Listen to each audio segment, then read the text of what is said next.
Hello folks and welcome back. In this presentation, I'm going to be going over chapter 6 from my book. That's going to cover the genesis and the history of our time matrix, the Christos founders races and Intruder races, Abaddon, Procyon, Apollyon, Andromeda / M31 and black hole systems. Okay, so it's going to be a very good one as to the who's who within our time matrix before and after the fall of the so-called original sin, which was when these black holes were created. Okay, so we're going to get to know some of the characters and forms and the kind of genetic tree, at least the main branches and stem of this lineage, where there's obviously going to be many offshoots from these branches within particular races, but these are like the main trunks as to what was seeded in terms of the genetics and the kind of forms that were taken on across our holographic time matrix. So there's going to be a lot of detailed reading. It's going to be a big chapter to cover, but I think it's very important, and it's going to hopefully, again, put those pieces of the puzzle together with everything that's come before and everything that's going to come after this in regards to, a greater, higher perspective as to who we are, where we're from, what's going on, and what we're connected into on a much larger scale. So I write, it is important to note that within the teachings dispensed by Iasha, our time matrix was seeded around 950 billion years ago by the Breno levels of consciousness up in density 5, as you can see there, and in the cradle of Lyra, which is density 4, on the 3 planets associated with dimensions 10, 11, and 12, the 12 being Aramitana, 11 Avion, and 10 Vega, as covered before in the Cathara grids. 250 billion years ago, there were digressions in the templates of part of the Elohai Elohim. Now, when she refers to the Elohai Elohim, the Elohai are pre-fall genetic race lines, okay, who are still plugged into the Christos founders races and the Emerald Covenant law of one, holding the divine template, original divine template, and the Elohim are otherwise referring to the fallen aspect of those race lines. Likewise with the Seraphi, Seraphim, that's why you kind of got that double barrel reference there. The Seraphim referred to the fallen, the Seraphi is still Christed original race line, and same with the Elohai Elohim. So the Elohai Elohim races in density 4, who are the avatar liquid light beings, who started to develop a service to self, superior warlike consciousness, and became quite abusive of the energy and systems in that density at the time, in density 4. This faction of the Elohai Elohim broke away from the original Christos founders races, Emerald Covenant Co-Evolution Peace Treaty, and wanted to create a new, as in ANU2, right, which is very phonetically similar, which goes into the Anu Elohim. Okay, so they wanted to create a new, and we know Anu in the Anunnaki pantheon of the gods, wanted to create a new race and covenant and take control of this time matrix, effectively seeding it with only their own kind. A problem which started to develop on Avion and Vega, where the latter housed the Seraphim and reptilian races that later became known as the Draconians. Okay, a race that Anu Elohim were not too fond of and wanted to extinguish. To quote Iasha from the Dance for Life, Love, Freedom, 2002 pages 133 to 134, about the seeding of our time matrix and the races, she writes, open quote, the Breno orders are the eternal Rishi consciousness collectives that form the primal light fields and Breno time cycles of dimensions 13, 15 of harmonic universe 5, antimatter density 5. The 3 Breno orders of the time matrix are universal families of consciousness through which all beings in our time matrix incarnate into the 4 lower dimensional harmonic universes and density levels. If you refer to the chart, this is what we're basically commenting on.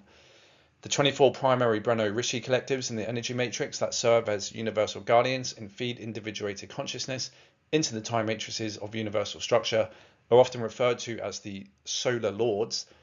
The name Council 24 Elders originally referred to the 24 primary Breno collectives in the cosmic energy matrix.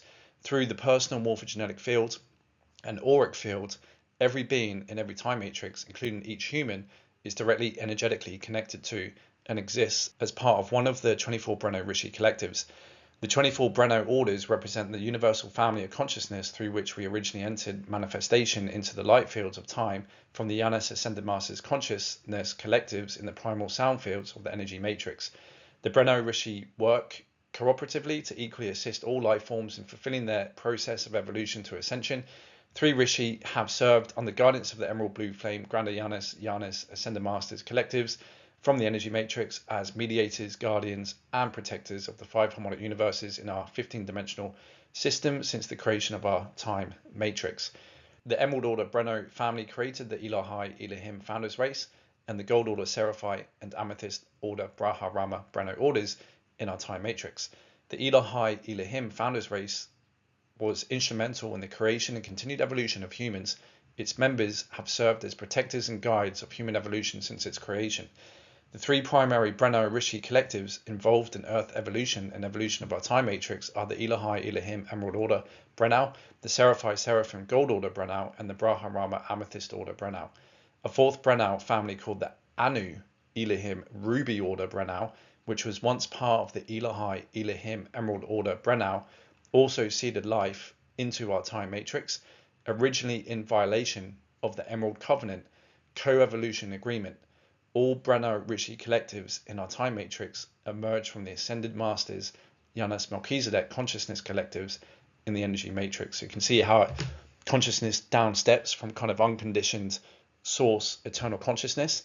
Then as it starts dividing itself, it creates these massive gestalts, Ascended Master collectives, and then from there, within the high God worlds, we're kind of met right at that kind of fringe of the pre-sound and light fields to then decide to, start creating basically, and through those massive identities pour forth individuated consciousness identities of that collective, which is connected all the way back up through the stack of creation in order to go off and have these various experiences within time, where there isn't a beginning and an end within these holographic time matrices. That's what they're set up to be, like these laboratories of experiencing life, consciousness, exploring free will, and then it's then obviously reabsorbed. But within each arena, it's like a theater, quite literally. Like imagine probably at that level of these higher ascended master collectives, it's almost like all these varying arenas, which there's millions of.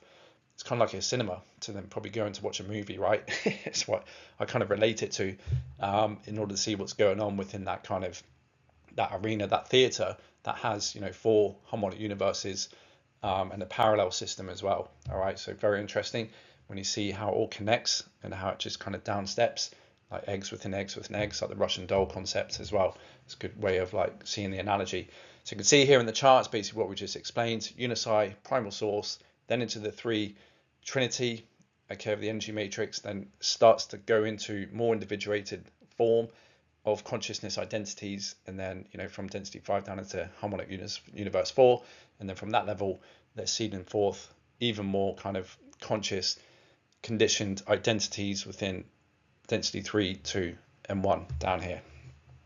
And so I've got a few representations of some of the Anu Elohim, the Elohai Elohim feline beings at the top there. You also got a few of the aquatic bipedal dolphin individuals based on the descriptors and adjectives given within the teachings that are put in a chat GPT model, right, to generate an image, and some of the Inu whale people as well that you can see down there on the bottom. Can't verify that, but otherwise working off the descriptions, it might be fairly similar to what some of these beings obviously look like that aren't covered in the images within this kind of family tree that you can see on the slide. So you can see here we've kind of moved down, and there's a little bit of history there that we'll go into after reading through the 3 main founders races. So we have the Breno Emerald Order. Okay, the Emerald Order Elohai Elohim Breno families from the Grander Janus Ascended Masters Janus collectives are the keepers of the Emerald Blue Flame and sustain the 48 Akatic level ascension codes, serve as primary guardians in our time matrix, and are charter members of the Guardian Alliance and other Melchizedek Cloister Blue Flame service organizations. They are creators of the original Lyran, Syrian, Anuhazi, Azarite, Orifim, Terranusium, Adami, Kudmon, Christed angelic human prototype, as well as creators of most hominid, feline, and land mammal forms in our time matrix.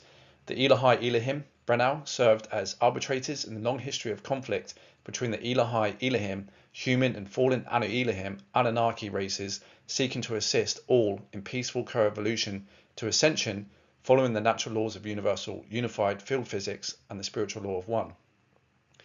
The Emerald Order Breno and their interdimensional races are also collectively called Blue Flame Melchizedek Cloister. Now we have the Breno Gold Order, are the Seraphite Seraphim Breno families from the Wachayanis Ascended Masters collectives, and are keepers of the Gold Flame and sustain the 42 Polaric level ascension codes, and serve with the Emerald Order as primary guardians in our time matrix and are charter members of the Guardian Alliance and other Gold Flame service organizations. They are primary contributors to human evolution through their avian hominid seraphim seres races, which are the Rayfatoria, angel or bird people, and the Athenian mantis races, as well as creators of most progressive avian, insect, and reptilian life forms in our time matrix. We have the digressive insect and reptilian strains emerged from the fallen seraphim avatar collectives that created the draconian and Zephelium Zeta race strains in dimension 10, harmonic universe 4. Okay, Gold Order Brennau and their interdimensional races are also collectively called the Gold Flame Melchizedek Cloister. You kind of see that there on the chart. Then we have the Breno Amethyst Order, are the Braha Rama Breno families from the Ramayanus Ascended Masters collectives, and are the keepers of the Violet Flame, and sustain the 36 triadic level ascension codes, and serve with the Emerald and Gold Order Breno as guardians in our time matrix, and are charter members of the Guardian Alliance and other Violet Flame service organizations. They are primary contributors to human evolution through their Braha Rama land and water mammal and hominid races. The Braha Rama Rishi frequently incarnate in human, Hindu, Tibetan, Inca, and Oriental cultures to hold sacred information for evolution of Earth races. They are creators of most progressive horse, cow, deer, ape, whale, and some Cartesian type life forms in our time matrix. The Amethyst Order, Breno, serve as a host matrix for the Ruby Order, Anu Elohim, of the Dimension 11, Fallen Anu Elohim, Giovanni Avatar Collective. Okay, so we got, also remember the Breno Ruby Order. Okay, these are the Anu Elohim, Breno family from the Fallen Anu Elohim, Giovanni Dimension 11, Avatar Collective, and they basically reascended, okay, to offer a lifeline to those still part of the Giovanni Collective to look for a way back through biogenesis. And these guys are the keepers of the Crimson Flame, okay, and they sustain the 26 ascension codes corresponding to Dimension 15 in our time matrix, service with the Emerald and Gold Order Brennau as guardians in our time matrix, and are later members of the Guardian Alliance and other Violet Flame service organizations. The Ruby Order Anu Elohim, Breno families from their Fallen Anu Elohim Giovanni D11 Avatar Collective, one of which is often called the Great White Brotherhood, were originally a Harmonic Universe 4 Avatar family named Giovanni out of the Elohai Elohim Emerald Order Breno Rishi Collective.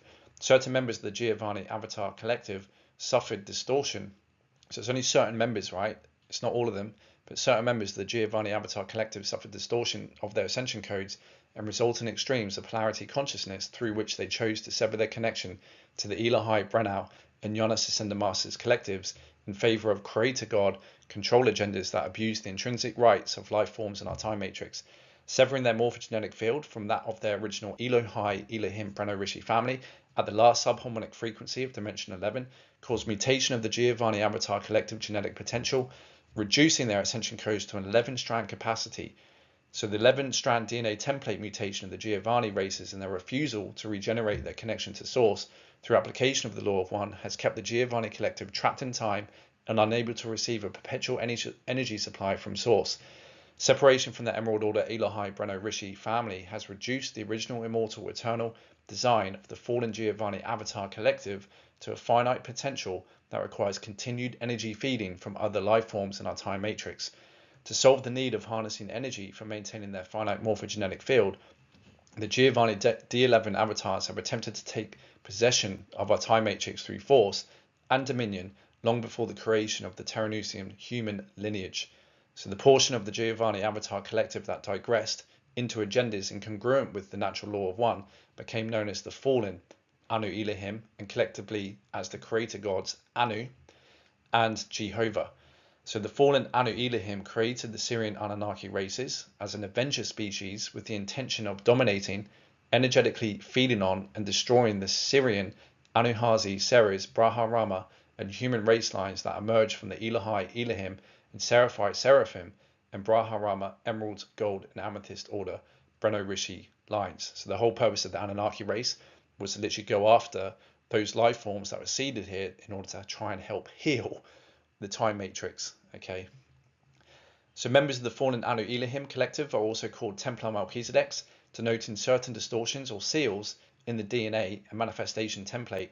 Their manifestation templates do not possess the needed Dimension 12 and higher ascension codes required for full ascension out of the time matrix. Portions of the fallen Giovanni Avatar collective that later sought re-entry into their original Elohai Elohim Emerald Order Breno Rishi family, in order to regenerate their ascension codes and re-establish direct connection to the Janus collectives and source, accepted host matrix from the Amethyst Order. They became known as the Ruby Order, Anu Elohim.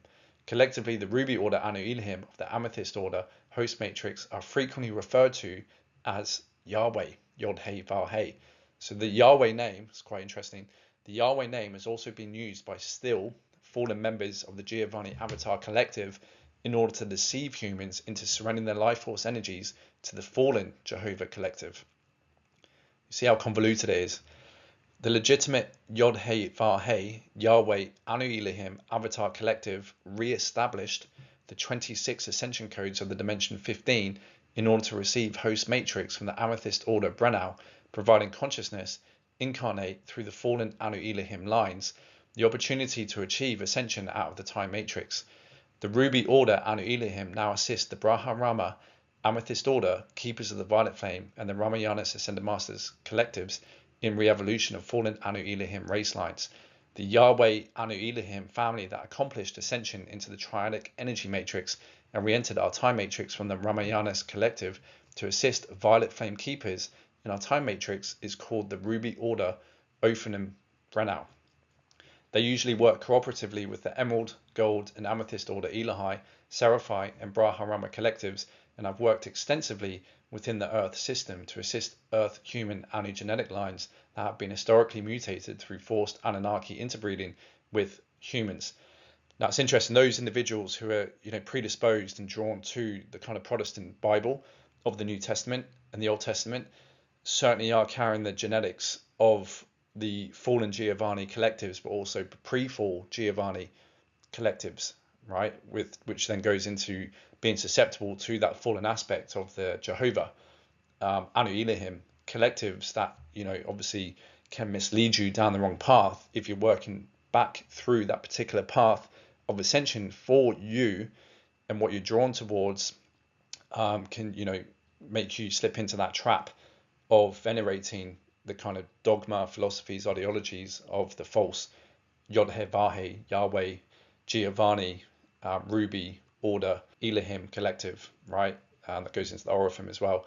So that's why you're going to be very careful. And that's why obviously the Giovanni fallen lot have worked to prey on that susceptibility that is woven into the genetic codings for souls that wanted to kind of bioregenerate their template through the human form to get their D12 Christos full ascension avatar identity back within their divine blueprint. Okay, so there's all kinds of funny games going on, and as we will find out later on in this presentation, we'll get to dig a bit deeper as to the kind of family lines and race lines and what they're connected to when looking at the Intruder races and the Illuminati Leviathan races of those particular bloodlines that have been seeded here in order to try and regenerate certain templates, none more so than this fallen Anu Elohim line that connects into the Giovanni collective of the Yod He Vav He, right? But there's certainly been, for me, with what's on earth, particularly connected to the Yod He Vav He through the New Testament, it's certainly linked, and the Torah, and even the Quran, as we found out, is linked into the fallen Anu Elohim without a doubt, because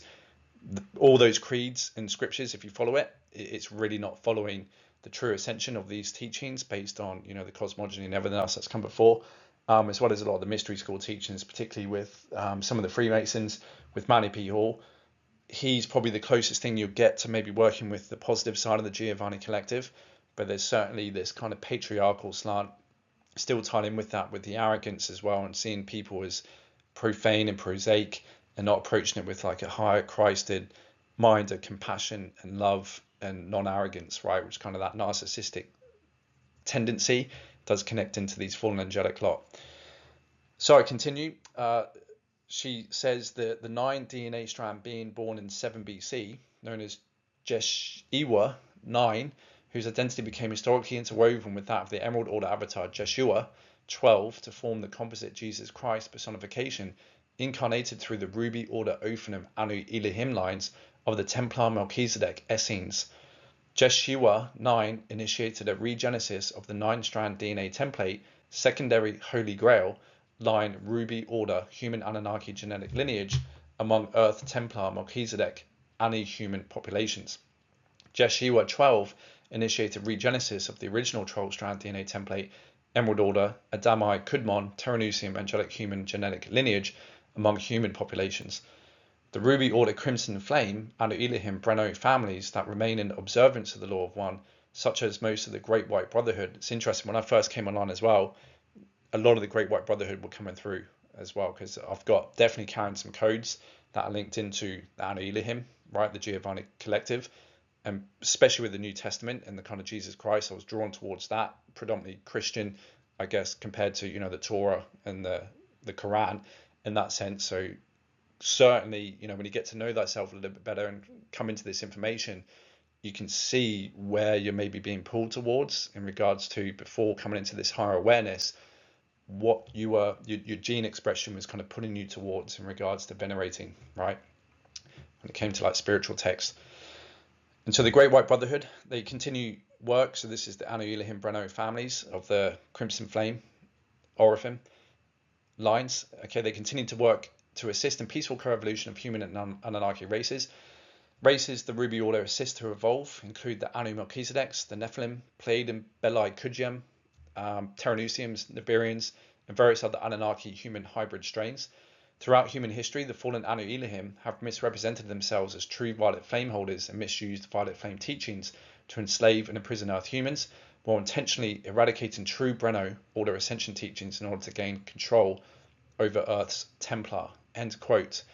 Now, this is what I comment and write in my book. So we can see here confirmed also the fallen Anu Elohim and their associations with the Yod-Heh-Vah-Heh, Yahweh, which they have adopted and distorted to run their own agendas within this time matrix, which connects into the Yod-Heh-Vah-Heh Yahweh wormhole network and Black Cube AI technology they use, which we'll see in later presentations. Certainly used to diagram this black hole wormhole technology in the charts that connects into the various fallen matrices. They later became assimilated by the Borgia black hole matrix spider demon folks, which is detailed more within the MCO AMCC teachings, which brought the Fatali fallen Fim lines into the forefront of this invisible war we are in, who are claimed to be the worst of the worst, the black hole 4 races, as they possess the highest reverse coding abilities and energies that allow them to run the lowest level plasmas that are a part of internal eternal creation domains, effectively rendering them like shape-shifting spirits that can take on, appear, and work through any template in external creation. Because as the teachings progress from MCEO up to around 2010, the final axe fell in 2012, her speaker contract got upgraded because the escalation of the invisible war drama got upgraded, and the AMCC body of knowledge started to come out through her under a new contract that was given a deeper layer in regards to more of the internal eternal domains, given the fact that a failsafe had been triggered because there was a much higher and deeper aspect of the race lines that we're only seeing really the external creation field of the 15-dimensional 5-density holographic time matrix. But there is actually a hidden energy of plasma which goes into the plasma fields and plasma beings, and the Finborns, which are existing higher up into the more internal eternal God world domains, that they actually came to try and assist in healing parts of the fallen external creation domains, because they kind of like, when you're up at that level, you are like pretty much gods. You could do as you please, but you're still very much connected into, Christ consciousness. And so you go on service missions in order to help in external creation for evolutionary purposes, but you also become at risk of falling too. And so with that, the codes become reversed, and so you've got a very highly intelligent, highly coded anti-Christic expression of, God source, and otherwise through this genealogy that goes up into an even higher level of beings that are residing behind the kind of show that's perpetrated on the external level, that they've certainly been manipulating, and they came to the forefront around, I think, 2012, and actually took over control of this fight on behalf of the United Intruder Resistance against the Guardian races of the Christ and God source, First Eternal, and what's obviously being rolled out with free will being expressed, divine will being expressed, in order to zero tolerance, say enough's enough, and call what can be called back and healed back home and integrated within itself. and what can't sever the connection. There's been enough suffering now. So mathematically, this is all going to come to an end. Okay, so very, very interesting that otherwise those finborns that we'll touch on later on, okay, in the latter chapters that I do write about in my book, that they came to the forefront because they run the lowest levels of the violet, which links into the lowest levels of the plasmas, okay, that are then downstepped into the primal light and sound fields of the 15-dimensional 5-density holographic time matrices in order to seed life into systems. Okay, so they're really the ones pulling the strings behind the show, behind the kind of three main forces of the Anu Seraphim, the Seraphim, and the fallen Anu Elohim lines that are all kind of fighting amongst one another, that they're now basically puppeteering all sides and taking control of the war on behalf of evil and that expression against source, against that which is, preserving the original intent of God's source and calling everything back home within this failsafe. Okay, so very fascinating. And as you can see here on the slide, there's a few depictions on the bottom there based on the adjectives and descriptions of the fallen Anu Elohim lines, because if you trace from the Elohai Elohim, you've got the Anahazi, right, which is a feline hominid form. And if you draw a line down, you can see the kind of Anu feline aquatic ape, 11th dimensional, Anu Elohim. Okay, so there seems to be some kind of emergence that happens with the fallen Giovanni collective, that somehow maybe started to interbreed with some of the Braha Rama races of the aquatic ape forms that created this kind of feline aquatic ape. And so down there, I've got like a representation that ran through ChatGPT of what they might look like, okay, in the middle there and on the left.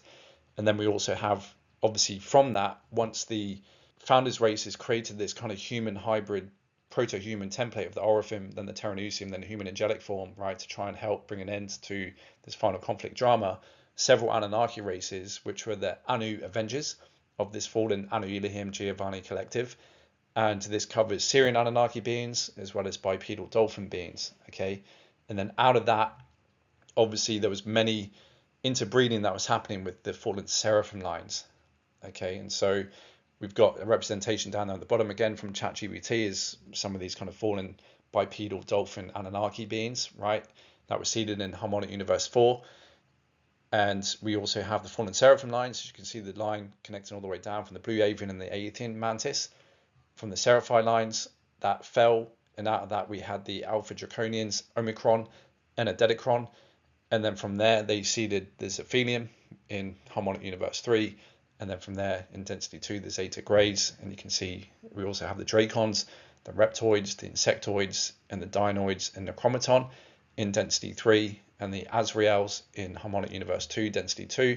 And then the Dracos were created about 1 million years ago in Harmonic Universe 1, which is certainly, again, all connected into the Catholic Creed. And those institutions and societies down here connected into that. As I'll read later, when understanding more of the race lines and their affiliations and associations down here on Earth.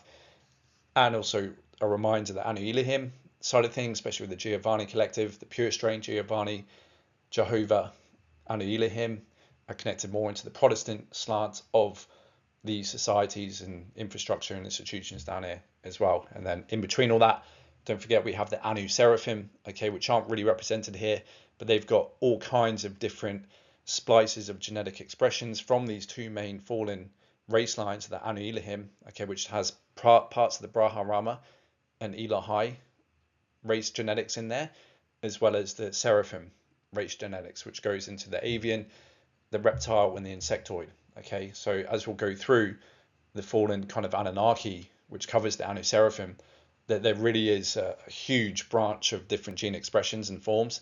And this is where obviously you get the likes of these kind of demonic, or how so-called Satan's depicted in Hollywood, which I believe is connected into the Anu Seraphim, Marduk, Draman, Satan bloodlines, in regards to the goat legs, bipedal goat legs, the kind of human red upper body, and the horns coming out the head with otherwise like a human face. That certainly I've seen actually twice. That goes into another chapter later on in my book, in an out-of-body experience linked to a Freemasonic lodge in a church, funny enough. That, yeah, they seem to take on those kind of forms too. That probably covers, given that kind of mix within the Anu Seraphim, like I described, the reason behind the creation of that kind of, form that they take. and everything that goes on in between. And we also have the centaur races too, which probably comes out of the Braha Rama, and splicing that with some of the human genetics. That obviously, you know, the centaur, half horse, half human. I've come across one of them as well in a weird astral experience too, and that's detailed also within some of the race lines that we'll get to. Okay, so we're just going to go through the genetic ascendancy of the angelic human lineage, as you can see here on the slide. Okay, taken from Dance for Life, Love and Freedom, page 131. And we have again the Breno founders races. Okay, so the Emerald, Gold and Amethyst order Breno, Emerald order Elohai Elohim. We have obviously the Golden order Seraphai Seraphim and the Amethyst order Braha Rama, as we recollect, in density 5. These are the primary light fields, and they're the antimatter waveform, which obviously was seeded here 950 billion years ago.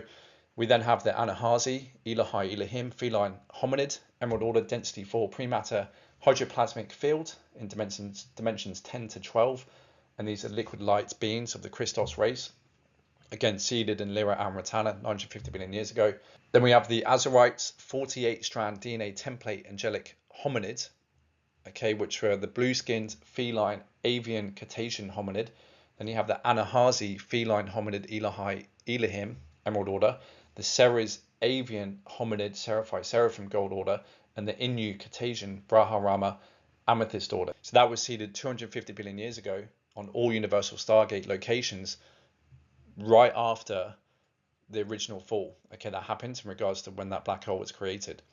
Okay, due to the wars and them trying to go after the grids and sever the connection to the 12th dimensional gate in order so the Ana Elohim can then be their own creator gods within this holographic time matrix. Okay, so even before the human form was seeded, these particular race strains and forms were actually created in order to help bring about a regenesis and a healing of this rupture that happened within our time matrix. And these are the blue skinned feline avian cetacean hominids, the Anahazi, the Ceres, and the Inu from the three main Christos founders races.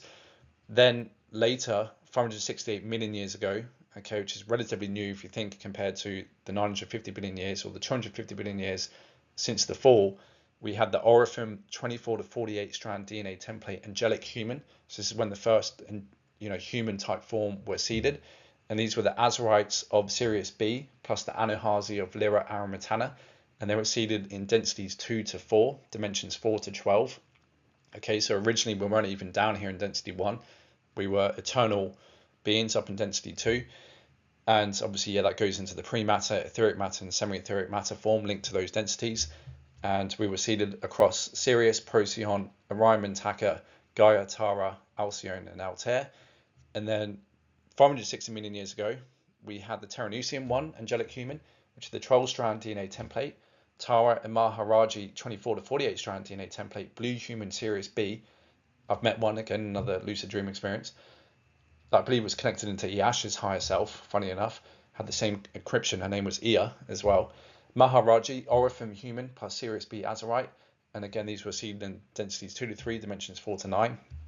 And then we had the most recent history of the Margi cloister host race angelic humans, 12 to 48 strand DNA templates, and the Terranusium 2, which are the 12 tribes angelic human 12 strand DNA templates, seeded across densities 1 to 4, dimensions 1 to 12. Okay, and then we had also the seeding ones down here on Earth. The Ur-Terranate cloister was within that time frame of 249 million years ago to 24.9 million years ago. Then the seeding 2, the Dagos cloister, 3.6 million years ago to 846,000 BC. And then seeding 3, the Urtite cloister, was 798,000 BC. Up until now, so we're in fact seeding 3. Again, this was obviously seeded Earth, Tara, Gaia, and parallel systems.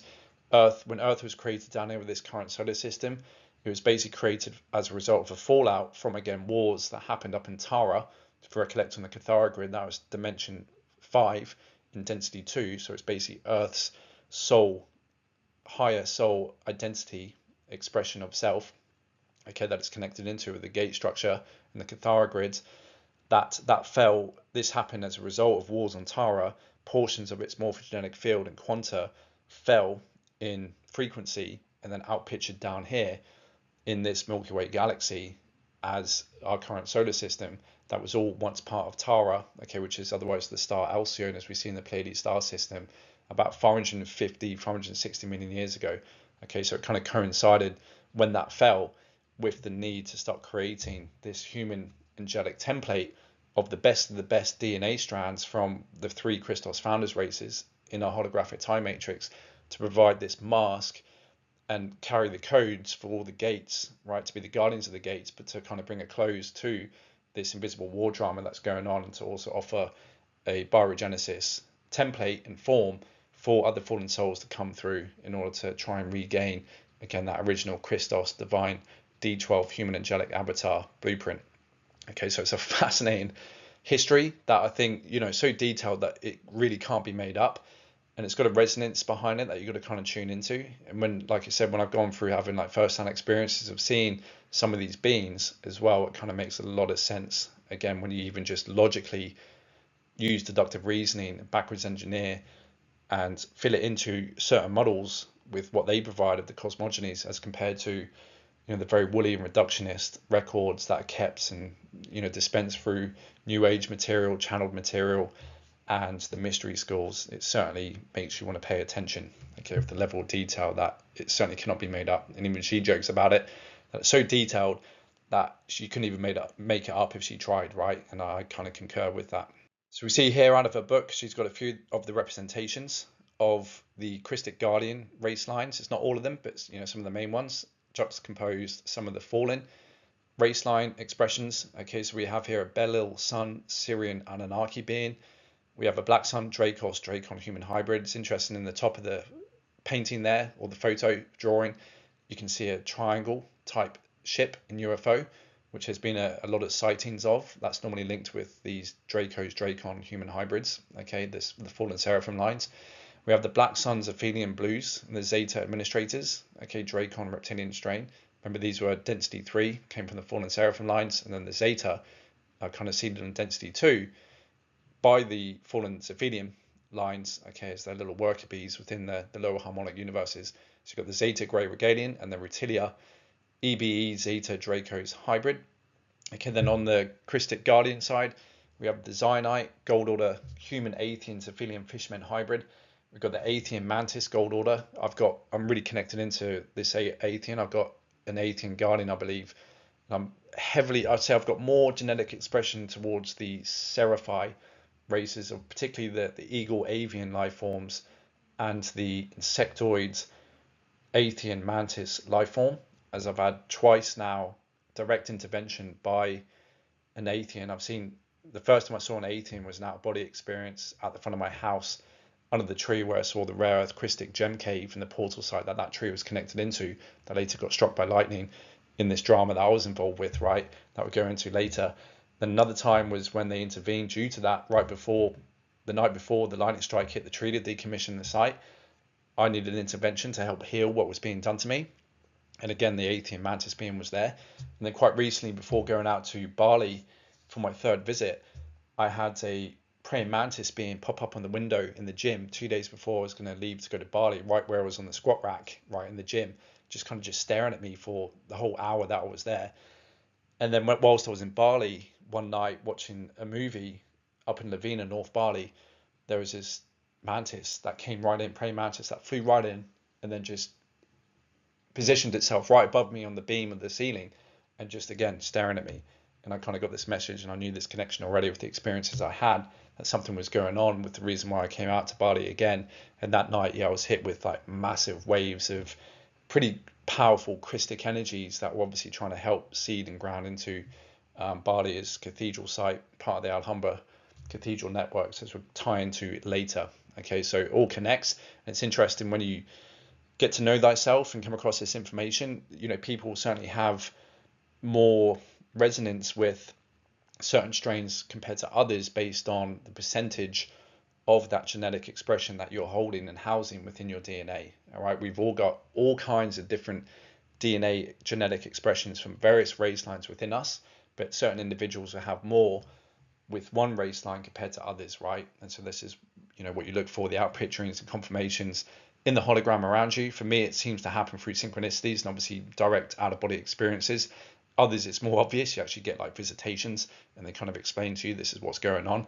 But for me, it's kind of like putting the pieces of the puzzle together based on my first-hand experiences, and then coming into the information after that to confirm events and observations scientifically, that you guys can certainly work with. And it's good, like I said before, when you wake up, you initiate yourself, the first key concept is to just mine the knowledge, get that into your subconscious, because knowledge is frequency at the end of the day.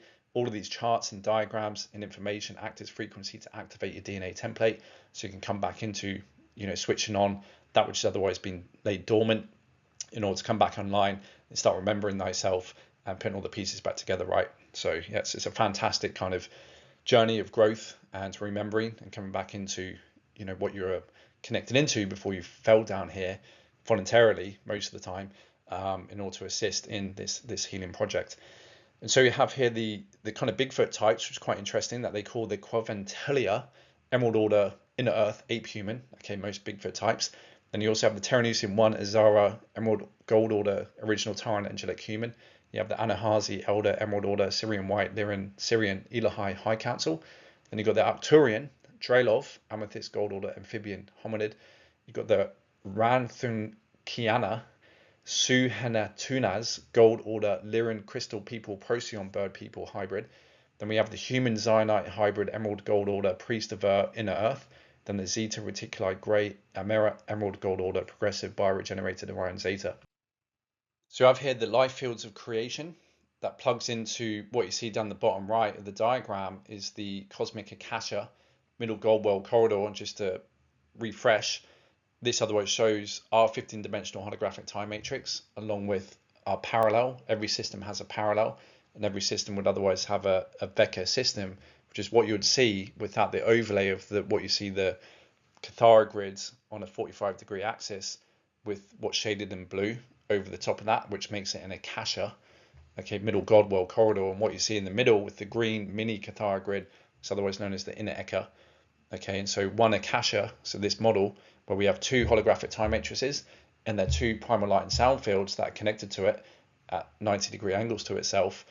We have one Vecca is 7 higher heavens plus 7 lower heavens, 1 Eka lower God worlds, 7 Akasha God worlds, which equals the content of 3 15-dimensional time matrix systems.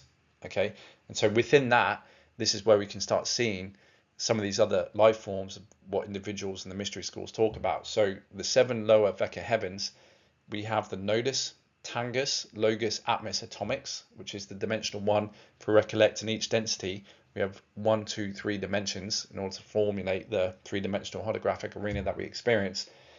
And dimension 1 is always linked with the etheric atomic level, okay, within our biology and as above within whole larger structures of stars and planets, solar systems, etc. Then we have the elementals, which goes into the divas, which I think are probably related to the fire element of I think it's the salamanders, the air sylphs, water udines, fairies, and other little people, okay, which is, remember, dimension 2 on every density level is otherwise linked into our elemental emotional body.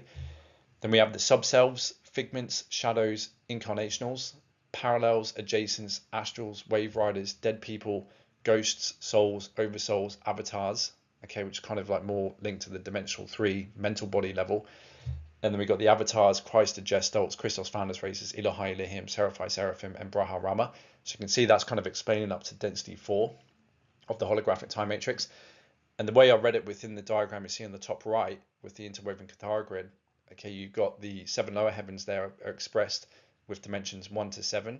Then the 8th point kind of separates the middle, which is why you see that line going across at the 8th point. And then from 8, if you connect it up, it goes 8, 9, 10, 11, 12, then into the inner God worlds of the primal light and sound fields of then 13, 14, 15, 16. Okay, that form that, 15, that form the higher 7. So that you got the first 7, then the 8 is the neutral, separating the lower to the higher, and then 9 all the way up to 15, which is the higher 7. But that's on the model of the smaller Vecca system, okay, of our holographic time matrix. But when you expand it up into what you see on the bottom right, which is the cosmic Akasha, middle Godwell corridor, you can see that it's kind of including a lot more domains when you've got this larger structure plugged into it. So we have the Akasha worlds, which what you basically see down in the bottom right. You have the Janus God worlds, the Granda Janus, Watcher Janus, Rama Janus, Eternal Consciousness Gestalts, the Breatharians, the Urtite Cloisters, the Palladorians and idea constructs, and the Manu Mane Ere. Now the inner echo worlds and the eternal flame of Amareya is that little green Cathara grid you can see in the center of the bottom right cosmic Akasha middle gold world corridor diagram. So this houses the inner or middle earth and related concepts, the inner ecosystems, the indigos, okay, the Maharaji, Ayani, Orifim, Azarites, Pallades, Cloisters, Shambhali, and Aeonic Guardian races, the halls of Amenti stargates and the cosmic Templar, the crystal pylon temples, the flame of Amareya, Agartha, Shambhala, Kima Lo Tahi, and the temple of Kima Lo Hati, keepers and holders of the flame, placeholders, gatekeepers, Templar masters, master mentors, and way showers, and the Interdimensional Association of Free Worlds, and the Guardian Alliance, the Ayani, and the Yanas.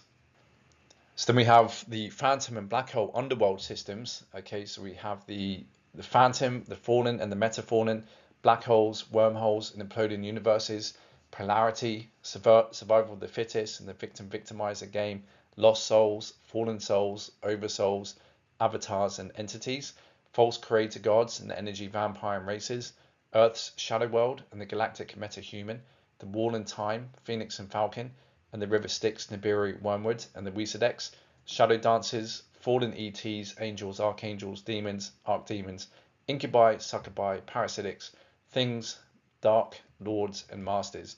And as we'll see later on with our shadow body anatomy, we've got parts of ourselves that are still coded with taking on the template of the distortion within a holographic time matrix to Phantom.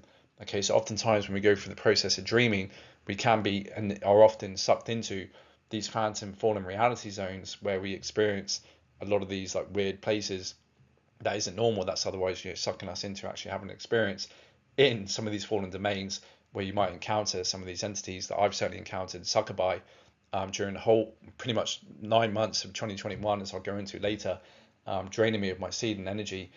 So yeah, it's kind of like funny how you got all this overlain, but this is otherwise where these guys reside. But they have obviously infiltrated into our living system too, because all their wormhole portal structures are still open, given the fact that we were trying to bioregenerate this whole holographic time matrix and not sever the connections, so we can try and save as much quanta, soul quanta as possible for those beings deciding to come back, otherwise, almost collateral as well to the decisions of the Anu Elohim wanting to, run off and express their kind of warlike dominion quest agenda of their diluted, degenerated consciousness based on, the decisions they went through with wanting to sever their connection and take over this time matrix. Okay, so yeah, very interesting stuff. So the problem for the Anu Elohim was at D12 and above, you are connected into God's source a lot more intimately, and there are no extremities and convolutions with the experience of polarity dramas at that level. So that Anu Elohim could not run around and be gods of this time matrix without referees saying no for wanting permission to run amok in the time matrix. The main issue being that Anu Elohim wanted to get rid of the Draconian races on Vega, as they believed they were going to break away from the Emerald Covenant peace treaty, as they were starting to cause some trouble, but nowhere near the level of what the Anu Elohim were already doing. So they asked for permission from the Elohai Elohim at Aramatana, which is obviously Dimension 12, to get rid of them and effectively blow them up, which of course they said no, because you do not simply kill off something that is experiencing some difficulty in their evolution with code convolutions / distortions. You offer to assist them in healing. That is the Christic and peaceful way. So the Anu Elohim decided to destroy Universal Stargate 12 at Aramatana, which also destroyed the gates at Universal Stargate 11, Avion, so they can sever their connection to God Source and contact with the Brano founders races and higher collectives / councils and start their dominion quest for control of the whole time matrix. According to the teachings, this was the original point of sin that has trickled down into the Bible, as all consciousness within this time matrix became cut off from the Christos D12 divine blueprint that connected into the primal light and sound fields, the higher God worlds, and into God's source. This later got fixed, but kickstarted a very long, drawn-out series of events that caused more complications when trying to heal this time matrix, one of which involved the fall of many collectives who offered to assist in the healing, such as the Metatron Collective. A lot of the Finborns, as I said before, which are the individuals up in the deity planes that reside in the internal eternal domains, which is linked to the plasma level of energy that precedes the external holographic time matrices with sound and light and sound fields, right? That they're able to directly incarnate into external reality domains, but they can obviously be subject to the reversals, which unfortunately a lot of them actually did reverse, which created the fallen Finn races, which goes into the Ubi Fatali, okay, white dragons they're linked with a lot of the time, who are the worst of the worst, supposedly from the latest dispensations, okay, where they're able to, if you are a true Finnborn and kept hold of your ascension codes, you're able to incarnate and then go directly back up into the eternal internal domains once you're done. All right, so they obviously decided to assist, as I alluded to before, and otherwise took on the reversals. And they're kind of at the top of the pyramid now in regards to control of the anti-Christic forces going up against the Christic forces in our time matrix. Okay, so we have here another diagram, again outlining another representation of these different race lines and genealogies, titled Ancient Stellar Races Involved with Humanity, and these are the Melchizedek ultra-terrestrial family lines. Then we have the Elohai lines there, and it's kind of separated with the harmonic universe 4, then the HU3 density 3, harmonic universe 2 density 2, then harmonic universe 1 density 1, just kind of reiterating again the Christic race lines, and then the fallen race lines under that collective on the Elohai side, as well as the Seraphi side. Okay, so we'll just briefly go over it again. So we got on the left hand side under the Elohai lines, okay, which haven't fallen, are the Emerald Diamond Sun DNA progressives of the Elohai Emerald Order and the Elohai avatars in Lyra Aramitana. Harmonic Universe 3, we had the Lyran Syrian Anahazi, okay, Emerald Sun DNA, the Arcturians, the Leonines, Caucasians, Aqua Hominids, Etheric Avian Hominids, Light Archangels. These were primarily created after the original rupture of the black hole with this cataclysm that happens, right, about 250 billion years ago. Then we have under Harmonic Universe 2, the Syrian and Pleiadian Azarites, Blue Hominid, okay, Pleiadian Nordic Blondes, and the Quavantilia, which are the Bigfoot types, and the Emerald Order Orophim, the Orophim and the Terranusium Human and Adamai Kudmon. And then in Harmonic Universe 1, we have the 12 tribes of the Terranusium 2 humans, the 7 root, 5 cloister races, Rama and Shambhali, and then the Terranusium 2 cloisters, ET hybrids, and Indigo children. And then on the Ruby Templar Belil Sun DNA digressive side of the Elohai lines, we have the Fallen Elohim, okay, 11 strand Ruby Sun DNA in Lyra Vega and Avion, which are the Anu, okay, the Anu Elohim were then created, which are the 11 strand Hibernians, Andromes played in Etheric Ape. Then we have Arcturians as well. Remember Universal Stargate 7.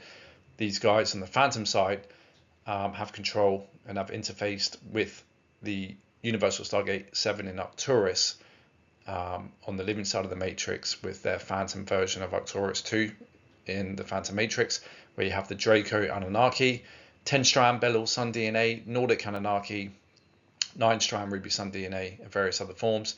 Then you have down the bottom here Belly Kudmon, Terranusium 1, which are kind of like the raided Terranusiums that they got their hands on through the biogenesis programs and just, you know, actual raids that they do, where they rape the women, carrying the codes, and then obviously the children are then taken on with the extra codes of the human angelics, but still woven with the fallen angelic coding, so you can get access to more of the grids that are obviously embedded in the human angelic template. So you've got the Draco Anunnaki mutated 9-strand Ruby Sun DNA, and then in Harmonic Universe 1, Density 1, you've got the Anunnaki mutated Terranusium 2 humans, which goes into the Nephilim, Nibiru, Sirius A, and Terranusium 2 Cloister Anunnaki hybrid 9-strand Axis Sun DNA. So on the Seraphi lines, we have the Seraphi Gold Order, Arcturus, Andromeda, Gold Sun DNA, Ceres and Ceres, 12 to 30 strand Gold Sun, which goes into the Athean, Mantis, various benign insectoids, reptiles, avian and dinoids forms. Then we have in Harmonic Universe 2 the Azarite Ceres hybrids, again the avian Nordic hominids, and the Refractoria light angels. And then down in Harmonic Universe 1 we've got the Ceres enhanced Terranusium 2 cloister human lines. And on the Fallen Seraphi lines we have the Fallen Seraphim, 10-strand DNA digressive Black Sun. In Harmonic Universe 3 we've got the Orion winged Dracon that was created. And then the 10-strand Black Sun DNA, Reptilian Anunnaki, Malevolent Dinos, Insectoids, Gargoyles, Zephelium, Azrael Dracon, and Avian Anu Draco Dark Angels. Then we have Harmonic Universe 2, the Azrael Avian Hominids, the Azarites, Anunnaki, Gargoyle, again 10 strands, Dark Angels, Orion, Arcturian, Zeta races, reptilian and insect hominids, and then we have the Dracos down in Harmonic Universe 1, okay, which is a splice between the human template and the Draconians. And we have the Kurandara, Nibiru, Nephilim, Draco hybrids, the Nephilim, Nibiru, Draco Nephite mutation, and Nephilim Pleiades. Okay, so interwoven in here, you can start seeing the introduction of some of the Anu Seraphim lines, okay, that kind of have allegiances to both sides, the fallen Elohim and also the fallen Seraphim. Okay, so you can see within the fallen Elohi lines, right, you've got some of the Anunnaki mixed in with the Dracos, and likewise on the fallen Seraphim lines, some of the Dracos mixed in with some of the Anunnaki genetics to give a myriad of many different forms, as I go into, as I alluded to before, with how, you know, Satan is depicted, and that's otherwise what we're going to go into soon. Taking a look at deeper connections as to the intruder races, genealogies, and what they're connected to in their associations and tribes down here on Earth, which is very interesting. So we have here the angelic human 12 tribes and Indigo Margie Grail line summary chart of the original human 12 tribes race names that were edited from the Essene Cloister Dora tablet plate biblical translations. And you can see here there's 12 tribes, 1 to 12, which connects into the locations on Earth where the main Stargate signet site is of the universal Stargate structure, and also its Q site. Okay, that's going to give a better explanation as to why certain race strains have been positioned and seeded demographically in certain areas throughout history, and still to this day we can find those, you know, race strains there as well, that are connected into these gates. Okay, remember the first three universal stargates also have a vortex site, so there's 3 sites associated to the first 3. The rest of them have 2 main locations. The Temple Q site, Templar Q site, is otherwise linked to inner Earth temples that otherwise directly connect into the main site locations of the signet stargates in order to allow them to activate and come online, open and close, etc. Okay, so it's a whole team that many different races were imbued with specific codes that seeded and were linked to communicating with the grids where these stargates were in order to help anchor energy and activate them, close them, whatever else, okay, that goes with this structure of metaphysics that goes on with the grids. That was certainly a conscious activity prior to the cataclysm of Atlantis.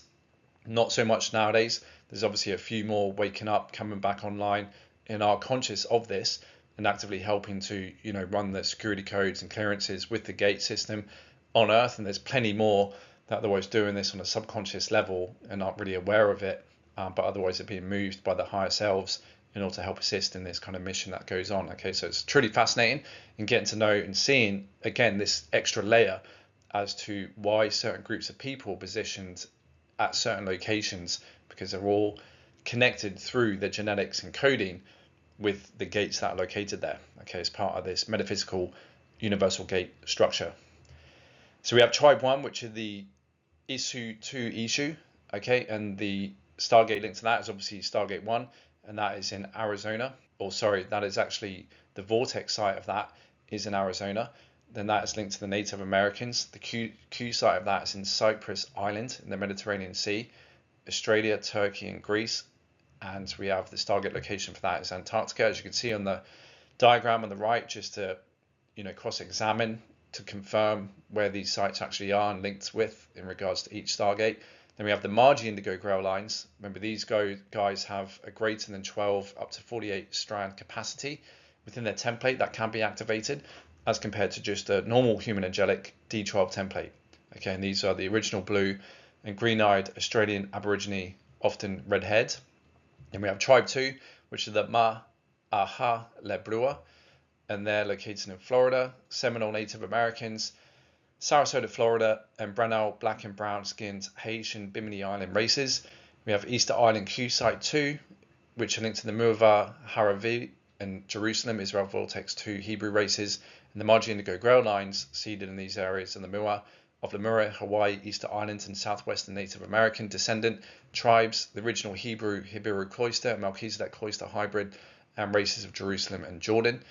Tribe 3 are the Amexan Etur, and that is Nahas, Atlantis, Bermuda Islands, and Johannesburg, South Africa, black, brown, and white skin races in Nepal, Vortex 3 in the Himalayas. And the Margi Indigo grow lines linked to that are the white skin Druidics of Nohasa, Atlantis.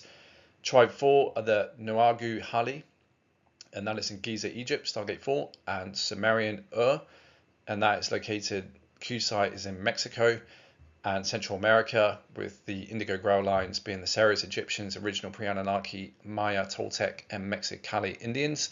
And we have tribe 5, which are the Oyonatu Atila, and that is in Machu Picchu, Peru, the Incas, original Ionian Italic Italian races, and the grow lines linked to that are the Mua Incas of Machu Picchu, Peru, and light-skinned, often fair or red-haired Celtic Druidic Mua Ionians, combined Margi grow line of the Nahas Atlantis tribe 3, Margi Druidics, and Lohas Atlantis tribe 11, Margi Celtecs, exiled to Ionia as Anunnaki Leviathan raiding progressed.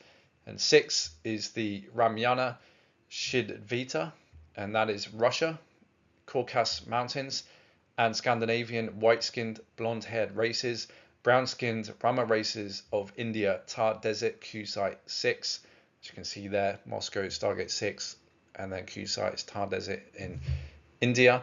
And then the Margi Indigo grow lines linked with that are the Rama Vita races of India and original blue-white blonde Nordic races of Scandinavia and Russia. 7 are the Mahata Agra, and that is the Lake Titicaca, Peru, Incas, indigenous olive-skinned people of Paxos Island, Greece. And the Indigos are the original Mahata Incas, Lake Titicaca, Peru, fled from Intruder raiders to Kauai, Hawaii, and original olive-skinned, green-eyed Ionians of Paxos Island. When she's referring there to the raider races, it's obviously the Illuminati Leviathan races, human equivalent seeded here down Earth from the fallen angelics gaining control of those souls who wanted to obviously then come back into a human divine template, but had been then used as pawns because they were carrying the codes and the genetics of the fallen souls, the fallen races, that makes them more easier to be possessed, misled, plugged into, and susceptible to the kind of mentality of those fallen races to then be used as pawns down here to go after the actual human angelic and indigo lines to gain more access to the codes of the stargates down here. So it's like Sims for those counterparts of the identities up in the equivalent of density 2 and density 3 up to density 4 within the phantom matrices. The incarnates down here are just like Sims that they can use as pawns on chessboard Earth, right? Which is kind of like the game that's being played down here. So that was Stargate 7. We got Stargate 8, which is the Chia Zun Zanla Yong, and that is in Xi'an, China. Original yellow-skinned races and original brown-skinned races of Taklamakan Desert in Tibet, and the grow lines, indigos, are the original Yu Melchizedek Tibetan light brown-skinned, light-eyed races of Top Nor Taklamakan Tibet region before Necromaton and Dromi, Nephilim raiding, and Yu Chinese lineage. Tribe 9, the Yun Zhu Zen, and that is north of Lhasa, Tibet, and the brown-skinned races in Westbury area of southern England. White-skinned, dark-haired races, which is the Q site. England's the Q site of that place, and then Bamso, Tibet, is the original Stargate. The indigo grow lines connected to that are the Yu Mua, Chinese and dark-haired, dark-eyed, fair-skinned, original English Mua Melchizedek races. Okay, linked to respectively where it's located in China and Westbury, South England, which is the Q site for that specific Stargate. So we have Stargate 10. This is the Ma'ahuta, and this is obviously in Sumerian, Persian Gulf, Abadan, Iran is the location of Stargate 10 area, and Al-Basra, Iraq, which is the Q site area. Many family lines fled to Saqqara, Egypt, and regions now called Afghanistan and Uzbekistan during light-eyed, dark-haired races and dark-eyed Essenes Melchizedek races of Persia, now mostly in Afghanistan, Uzbekistan, and Russia. We've got the Tribe 11, Stargate 11, Zephyr Dun Atur, which is the Q site for that is Southern Islands, and the Stargate is located in Fellupusi area in southern England, which is in Somerset, and Scotland Lowlands, white-skinned European races now in England, France, Russia, USA, and Germany, raided by the Pleiadian, Samjays, Luciferian, Anunnaki, Germanic, Saxons. Okay, and the indigo grow lines are linked to the Celtic Druidic hybrid Azurta Arutus, Celtic Druids, white-skinned, frequently red-haired, and the true King Arthur grow line. And Tribe 12, Stargate 12, the Area Azuta, okay, which is linked to Montsegur, which is in southern France, is the location for Universal Stargate 12. And these are the white-skinned and original Mua, Lemurian, Kai, Hawaiian brown-skinned, dark-eyed races exiled to Easter Island and Machu Picchu, Peru, builders. And the indigo lines linked with that are the original Mua, Kawi, Hawaiian brown-skinned, and Cathari white-skinned races of southern France. So very interesting to see how it all connects with the race lines and demographics as we still see on Earth, albeit, you know, it's been blended, and that, I guess, the politics of opening up the borders as well is probably partly due to trying to raid and gain access to the codes when interbreeding with some of these races too, which obviously not all of it will be part of the Fallen agenda. There certainly will be kind of, you know, agreements made on high levels for it to happen on a Christic Guardian level, which obviously goes into the Emerald Covenant, where actual fallen factions agree to come back online with the potential of coming back to eternal life and developing the D12 template, which is needed to get up and out of this time matrix to ascend. But obviously, as I alluded to before, like flogging a dead horse, many times the fallen factions had joined, but then reneged, and with the group of individuals, certain fallen, I guess, guardians were looking after, went back to their original fallen agendas of just gaining access to more of the codes, reneging on the contracts in order to fulfill their agendas of the Templar conquest. So we have here the Intruder, ET, and Illuminati races of the 2001 United Intruder Resistance One World Order Team Summary Chart Introduction. Okay, and this is the Illuminati hybrid humans, unity through diversity and reclaiming Christos potentials. And this is taken out of Voyagers 2, Secrets of Amenti. So primary Leviathan Illuminati races, human tribe infiltration, refer to Illuminati hybrid race imposters within a given human tribe, and select family lines within a given human tribe that have been genetically compromised by Illuminati hybrid interbreeding. And that's what we're going to go into in the next couple of slides. These categories do not imply that named ethnic affiliations are dominated by intruder race genetic distortion. That's important to note. Illuminati non-human intruder race souls and infiltrated family lines, human souls, intruder DNA attachments make up the minority in each human ethnic group. Remember, it's just the minority that ruin it for the majority, as always in history. Understanding the common problem of intruder race infiltration, now shared by all human cultures, should allow for the advancement of a common ground problem-solving human unity through recognized diversity built upon interracial equality, respect, love, and compassion. This knowledge is not an excuse to apply the anti-Christos hated creeds of bigotry, race supremacy, or prejudice against any lineage. If successful in their first contact invasion plan, the United Intruder Resistance intend to use contrived historical and distorted genealogical falsified evidence to indicate that all human races are common genetic lineage derived from their combined Anunnaki Syrian and Draconian reptilian stock. This false human unity promotion is intended to vanquish true angelic human race identity and obscure Illuminati hybrid presence to prepare us all for a common unified takeover under a false United Intruder race resistant creator God platform. True human unity will be gained through loving identification of the species diversity that exists within the common chemical clothing of the contemporary human form. Illuminati and infiltrated human family lines can make the choice to refuse intruder association and opt for Emerald Covenant DNA template biogenesis to continue their evolutionary path toward Christed mastery.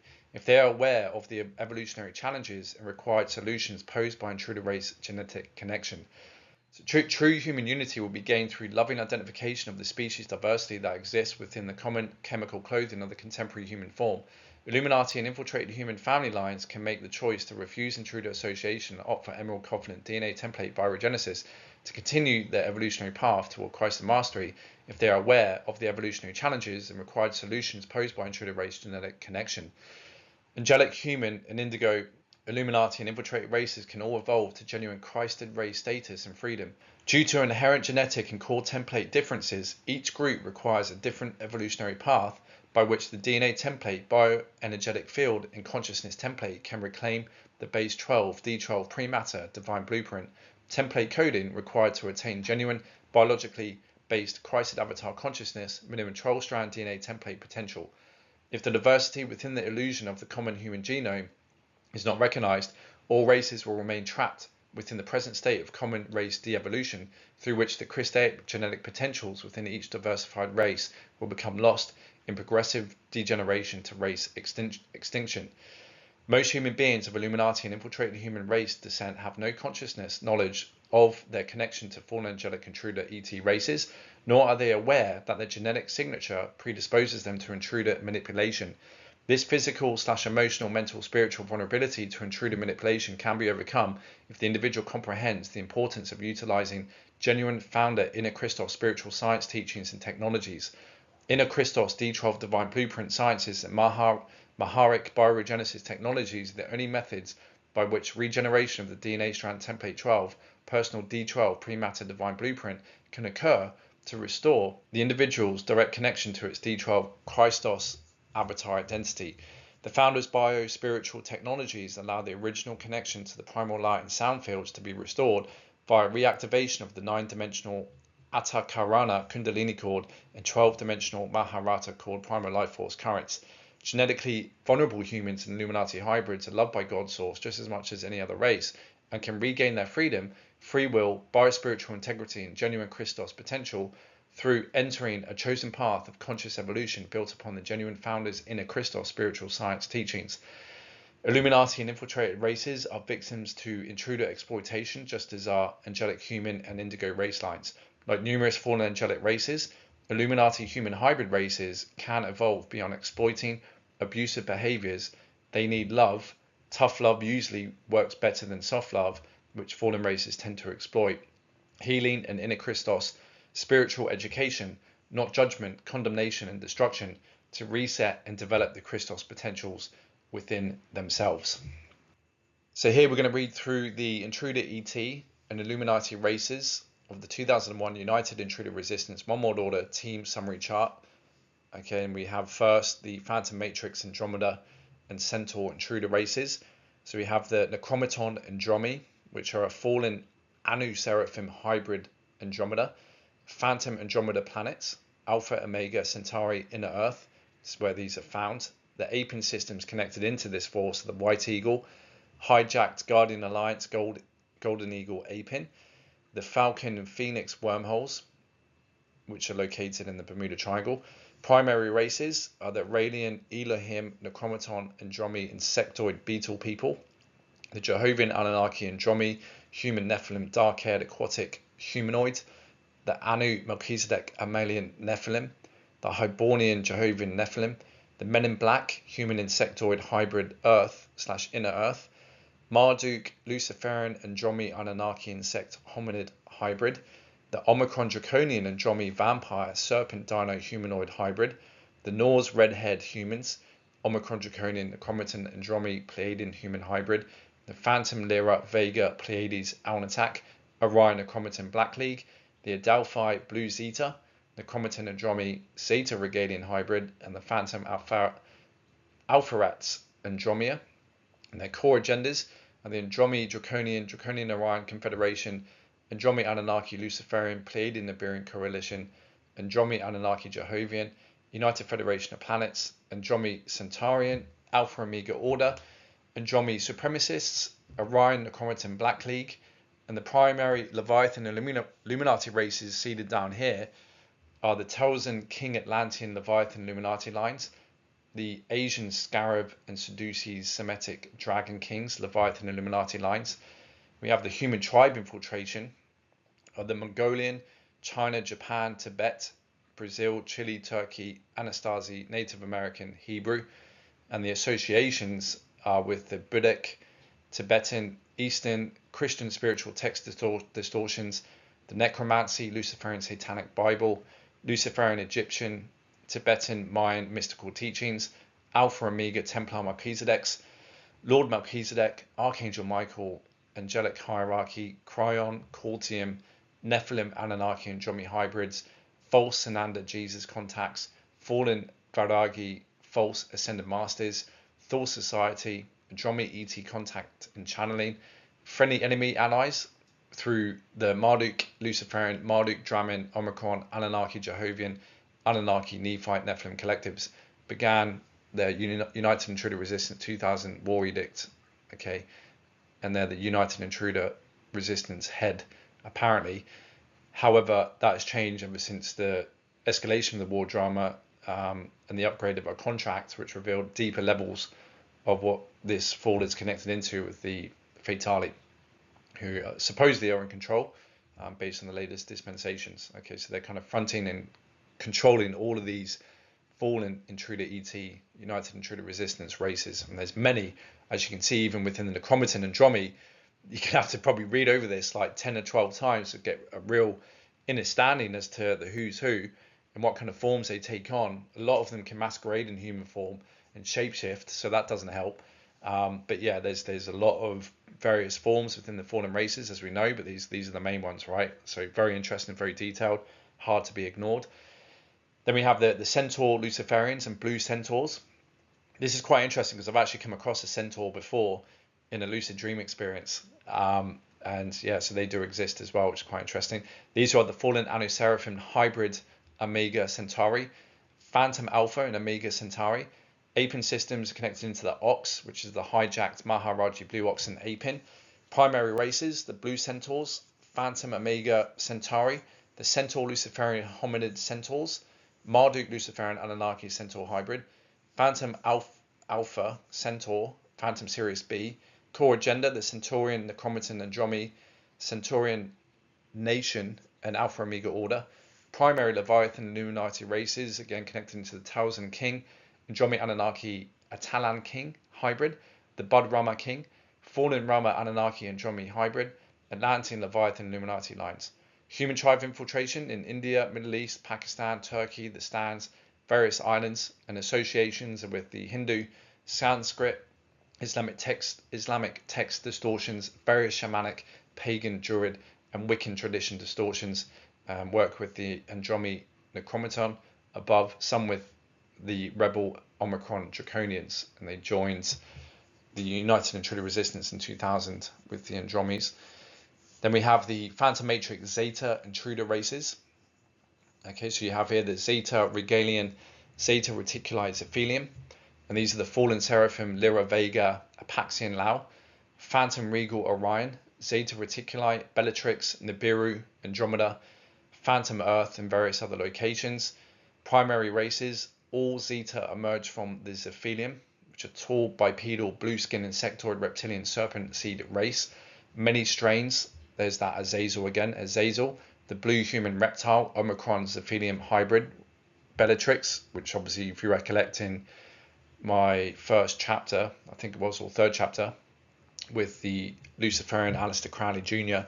companion and his affinity with Aleister Crowley and Azazel, and Aleister Crowley's affinity with, you know, the Enochian Watchtower, Golden Dawn cults that connect into this lamb figure that he was channeling that looked like one of these Zeta Reticuli that again is part of this Azazel race strain. Okay, so it's interesting to see how it all connects with that. So you have the Azazel blue human reptile Omicron Zephelian hybrid Bellatrix, aggressive Zeta Regalian Omicron hybrid tall greys Regal Orion. I've encountered a few of these in the lucid dream state as well, the smaller ones and the taller ones, and I actually caught them harvesting energy from someone's astral body whilst they were asleep, and I stopped it from happening. And they otherwise took on the form of humans, and they had collars that otherwise holographically made them shapeshift and appear human, that they were showing me how it worked after I stopped them doing what they did. And they actually felt really defeated and ashamed. And I sat with them, and like telepathically I was asking them, how do you appear human? And they had these collars on, and one of them was turning it on, off, on, off, on, off, to show me it just rearranges the scalar wave patterns and basically shapeshifts them and make them appear human. And another dream experience I had was smaller greys, and I was given a gun with the team, and it was a very advanced interdimensional gun that was able to fire through walls that I changed the settings on, that I innately knew as soon as I handled this weapon. And they were coming through a portal in an upstairs building in a fire exit that had like 3 or 4 floors, and they were on like the 3rd floor, we're on the ground floor, and I was just seeing and waiting. And then as soon as they start coming through the portal, I adjusted the settings on the gun to fire through the matter that was in the way with the staircase and the wall, in order to get to them as they were coming out. And then, yeah, there was loads of them coming out and coming through, and then they started shooting at me, so I had to kind of retreat, and that's when I woke up. So yeah, that's quite interesting. I've experienced both the small greys and the tall greys, and they seem to be the first that I encountered. After that, it was the Marduk, Drummond, Satan, Anunnaki lines, the Anu Seraphim, and then I went into the Luciferians, and then I went into the Green Dragons, which are connected to the Wisadek Anunnaki, and yeah, since then it's kind of been more of a deeper, sinister fight, I think, with the Fatali. So as I've gone through the years of my encounters, it's kind of upgraded to more challenging devils. They say new levels, new devils, right? But I've gone through like a lot of these fallen race lines and in periods of my life, which is quite interesting, that I was kind of dealing with through certain years that we'll obviously go into in later chapters. So yeah, let's get back to this. So we have the tall greys, Regal Orion Rutilia, EBE, Zeta Draco's hybrid. We've got the Zeta Reticuli short greys, several insectoid forms, various systems, Phantom Earth. We've got the Thoth Enki Cephalium, Zeta Reticuli, Amalian Anunnaki. Hominid, hybrid Nibiru, Karandara, orange Zeta. So they've got orange ones, that's interesting. Draco's Anunnaki, Zeta Regalian hybrid, Nibiru, Adelphi Blue Zeta, Andromi Necromaton, Zeta Regalian hybrid, Alpha-Rats, Andromeda. Core agendas, the Zeta Reticuli, Zeta Pleiadian, Nibirian Anunnaki, Pleiadian Nibirian Coalition or Emerald Covenant Refugee, GA, Zeta Regalian, Zeta Draconian, Draconian Orion Confederation, Zeta Regalian, Zeta Draconian Orion Confederation. Apin system linked to the Zeta Regalian, the Falcon Apin, Falcon Wormhole, Zeta Reticuli, the Pleiadian Nibirian Phoenix Serpent Apin. Primary Leviathan Illuminati races of the Zeta Reticuli, Azrael, Belai, Cadmon, Atalan King, Thoth Enki, Zephanium, Anunnaki, Nibirian, Atlantean Leviathan Illuminati lines, Larsa King, Sumerian, Cyrus King, Egyptian, Nibirian Anunnaki hybrid, Leviathan Illuminati lines, the Zeta Regalian Dragon King, Germanic, Atlantean Leviathan Illuminati lines. Then we have the human tribe infiltration. Both groups have small ancestral lines in most human 12 tribes and contemporary abduction hybrids and clones of body-snatched human bodies. Associations, Zeta Reticuli opened Phantom Earth Falcon Wormhole in 1903 to 1916, raided by Zeta Regalians, and the Pleiadian Nibirian Samjays, Luciferian, Thoth Enki, Zephanium allies. Most accepted 1983 to 1984 Emerald Covenant amnesty redemption contracts. Some joined Pleiadian Nibirian Anunnaki to escape Zeta Regalians. The Zeta Regalians Draconian Orion Confederation Administration, MJ12 and Nazi Zeta treaties, enslaved Zeta Reticuli, Zeta Talk, Thule Society, Aleister Crowley, there he is, the Black Sun, Golden Dawn, Enochian Watchtowers, metaphysical cults, pagan teaching distortions, Philadelphia Experiment, Montauk Project, 1983 Regalian Andromi Alliance, work with Draconian Necromaton Andromes, some Omicron Draconian Adedicron Reptilian factions, Big Brother Drac, World Management Team Illuminati, Montauk Boys, joined the United Intruder Resistance in 2000 with the Necromaton Andromes. Okay, so a lot of them actually defected and came back to the Emerald Covenant because the Zeta Reticuli was the Regalians, who are a lot more aggressive. These are the tall guys, right? Kind of picking on them, and they were kind of like the foot soldiers for the Omicron Draconians too, quite low down in the command, which they obviously were fed up with and decided to join, but those who didn't joined with the United Intruder Resistance in 2000. So here we have the Draconian and Reptilian Intruder races. We have the main ones are the Omicron Draconians, the Fallen Seraphim line of Lyra Vega, Alnitak, Alnilam, Orion, Alpha Draconis, Bellatrix. Apin systems connected into these guys are the Dragon, Apin. Primary races, Omicron Bipedal Dragon Moth, Insectoid Dino Reptiles of Orion. Got the Draco's Human Hybrid, which are lizard hominid, some morph to human-like. Earth Inner Earth, Falzants, Chupacabras, Omicron Adedicron Mammal Hybrids, Kurandara Anunnaki Omicron Zeta Hybrid, Orange Zeta Hybrid, Nibiru Azazel Blue Human Reptile Omicron Cephalium Hybrids, and the Bellatrix, Marduk Drummond Anunnaki Insect Hominids, Omicron Anunnaki Hybrids. Again, their core agenda is the Omicron Draconian Orion Confederation. Primary Leviathan Illuminati races are the Nephilim, Omicron human hybrids, Etuan King, Italian King, Atlas Etruan King hybrid, Roman Remus King, Italian Latin King hybrid, Pharisees, Semitic Dragon King, Habiru, and Hala King, Atlantean Leviathan Illuminati lines. You've got the Dragon King, Sumerian, Egyptian, Thutmoses, Ramses, Chinese, Japanese, and Germanic Leviathan Illuminati lines.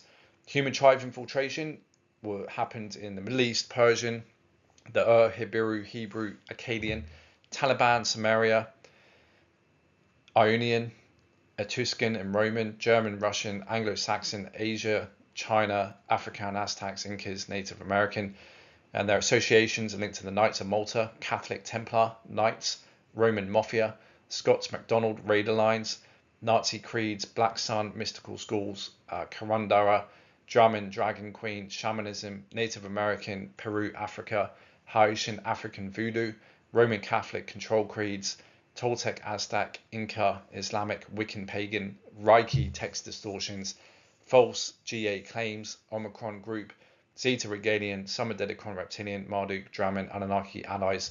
Most joined the United Intruder Resistance. Rebels refuse United Intruder Resistance for Omicron, Draconian, One World Order agenda. So we have the Dracos, which are the fallen seraphim human hybrid, and they exist on Earth, Inner Earth, Alcyone and Tara. Apin systems are access to Omicron, Draconian Dragon, Zeta Regalian Falcon, and Pleiadian Nibiran Phoenix Apins.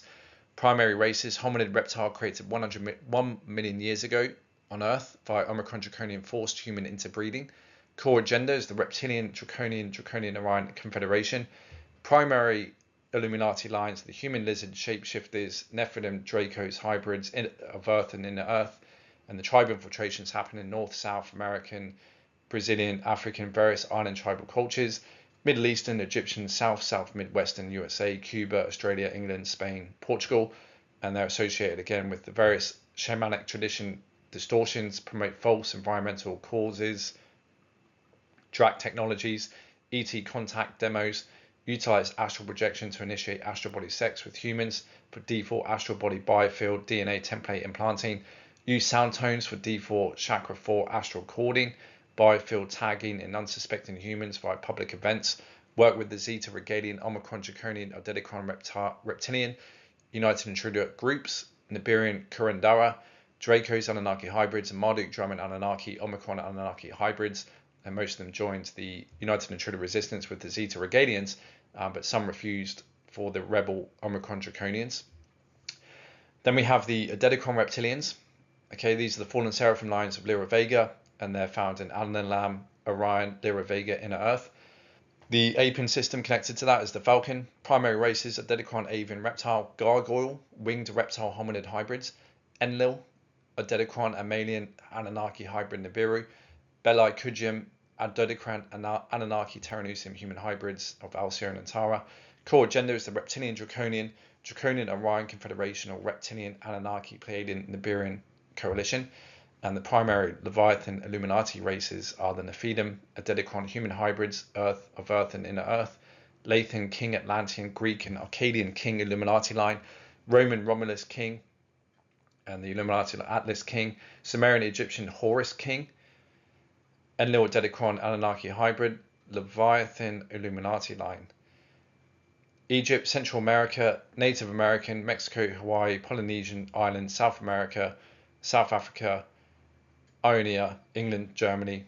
That's the human tribe infiltration. Associations are linked with the Egyptian pagan shamanic, kahuna, mystical teaching distortions, Egyptian crocodile cults and falcon cults, Malaysian voodoo, Lord Maitreya, Christian text distortions. Some work with the Odedicron Draconian dragon moths, others with Zeta Reticuli Greys and Pleiades, Samjos, Luciferian Anunnaki.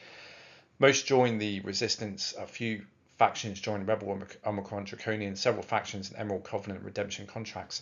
So you can see there's so many within each race line that have either defected, gone to join the United Intruder Resistance, still remains with their own agenda, aligns with the fallen agendas of just dominion quests, and others have seeked redemption contracts to come back in with the way of the law of one and the Emerald Covenant, right? The Christed way of being. of eternal life. So it's just a melting pot, isn't it, really, if you think about it, like just trying to get your head around all of these different races and affiliations and agendas and their technologies. But yeah, with this, it's always about rinse and repeating. And yeah, 7 times exposure, and it'll start making more sense, and you start to paint that picture inside your head and your mind's eye as to who's who and what's going on and what you see with their affiliations on Earth, especially with what I did with Aleister Crowley Jr.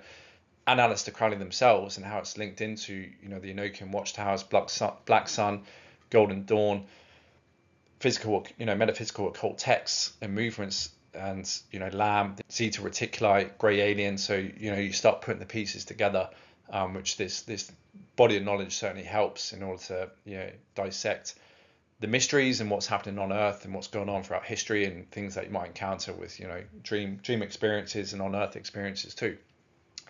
So we have the Phantom Matrix, Anunnaki, Intruder races. So we have here the Marduk, Luciferian, Anunnaki. These are the fallen Anu Seraphim hybrids of Lyra Avion.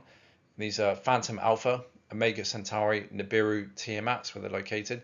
The Apin systems are the NDC Grid, NCT bases, the Net, Phoenix, Serpent, Nibirian Apins.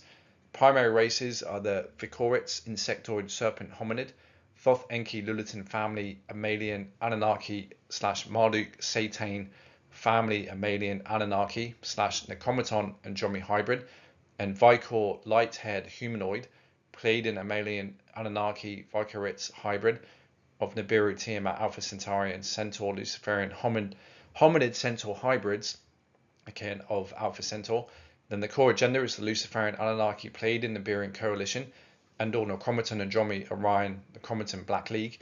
The primary Leviathan Illuminati races they're connected to are the Elokum King, Belai, Cadmon, Atalan King, Atlantean, Leviathan Illuminati lines, Babylonian, Sumerian, Bicaris King, and the Scandinavian Vikings, Hyksos, King, Knights, Templar, Freemason, Master Race, Leviathan Illuminati lines, and the human tribe infiltrations were Raided Tribe 3, Druidic, Margie lines in Nahasa, Atlantis, Scandinavia, England, Ireland, Scotland, Scots MacGregor, Raider lines, Knights, Templar, Freemasons, and the associations are with the 9560 BC Luciferian Covenant, work with Pleiadian, Samtes, Luciferian, Anunnaki, Nibirian, Thoth, Enki, Zephelian, Anunnaki, and or Centaur, Luciferian, Necromaton, Andromi, Orion, Necromaton, Black League, and Druid, Celtic, Pagan, and Protestant Christian text distortions. Most joined the United Intruder Resistance in 2000 with the Necromaton Andromes.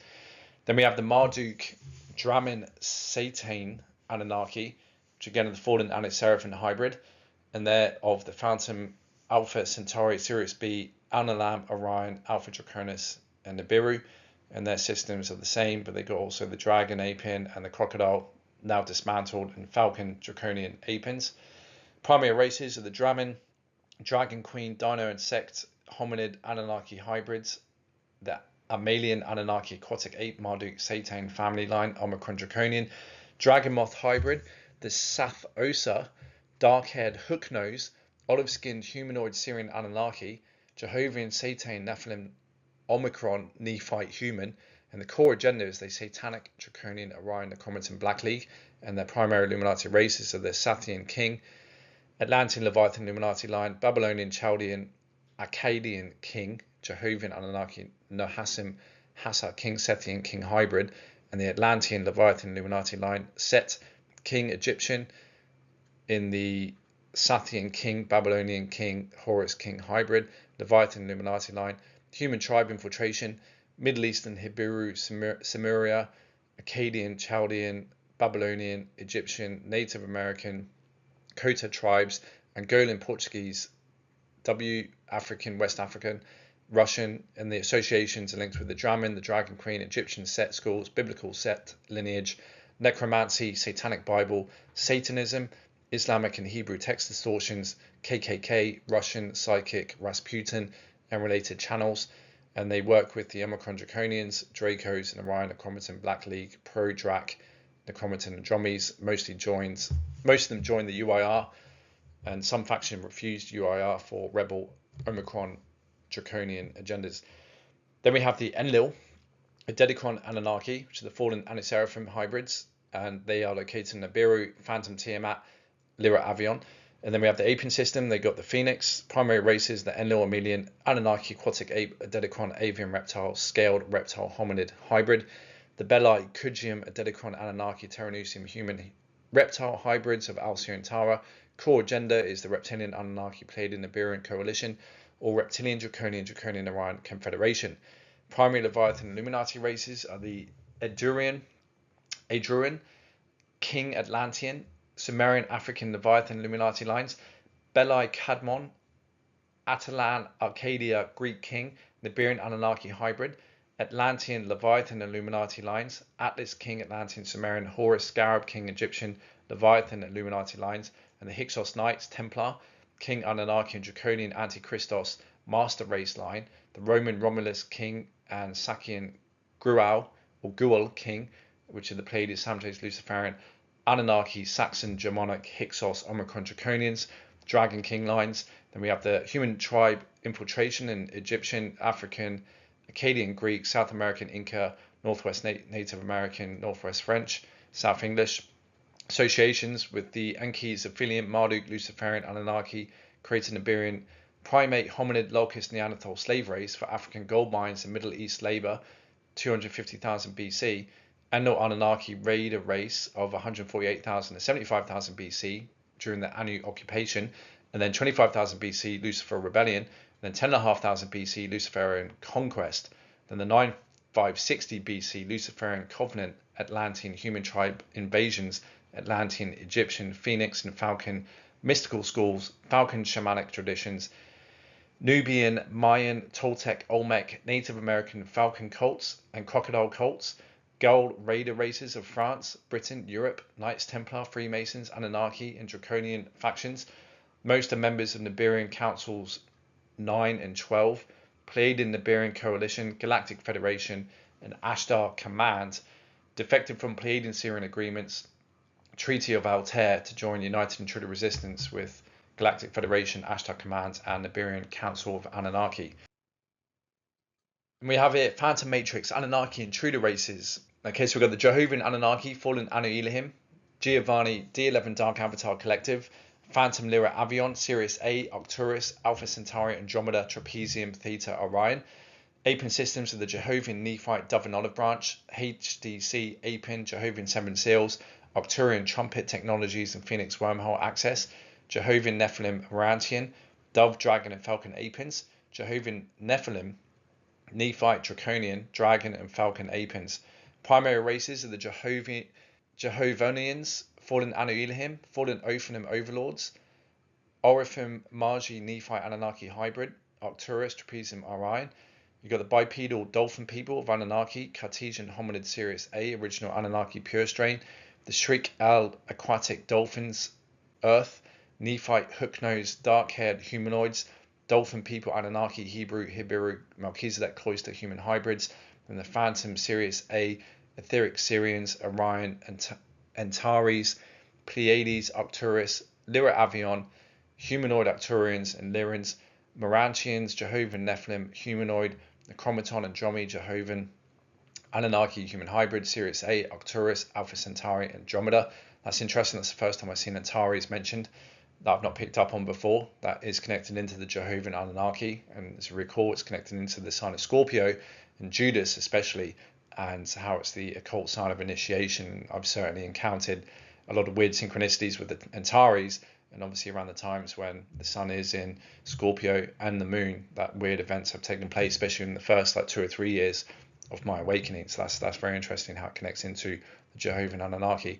So we have the core agenda is the Jehovah Nephilim, Morantians, Anu Elohim, Federation of Planets, Jehovah Nephite, Nohassim, Zadok, Orion, the Chromaton Black League, Jehovah Nephite, Draconian, Baal, Draconian Orion Confederation, Jehovah Nephite, Adam Kudmon, Belil Davidic, Pleiadian Nibiruan Coalition, and the primary Leviathan Illuminati race lines are the Jehovah Nephilim Morantians, Admin Nephilim Urantria King, Morantian, the Chromaton Andromi, Jehovah Anunnaki Antrian Cloister Human Hybrid, and Anu Melchizedek, Adamian Nephite King, Lemurian Leviathan Illuminati lines, the Jehovah Nephite Nahassim, Syrian Sons of Zadok, the Zadokim Hassim king, Enochian Adamian Nephite, Hassa king, and the Yodhe Vahe Yahweh Hebiru king, Atlantean Leviathan Illuminati lines, Jehovian Nephite, Adam Kadmon, Nibirian sons of Belil,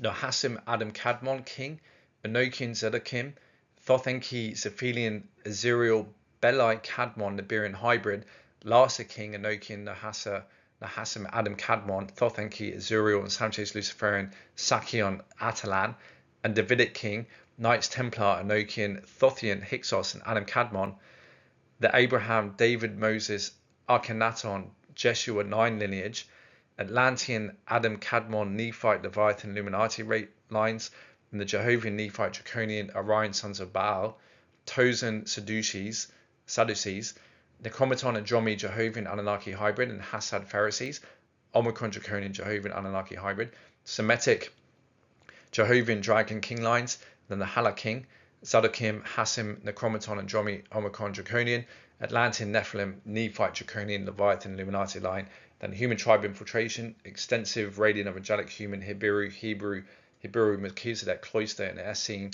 Melchizedek cloister indigo Margie Grail lines, and moderate infiltration of Yu, Chinese, Tibetan, Sumerian, Egyptian, Middle Eastern, all European American cultures.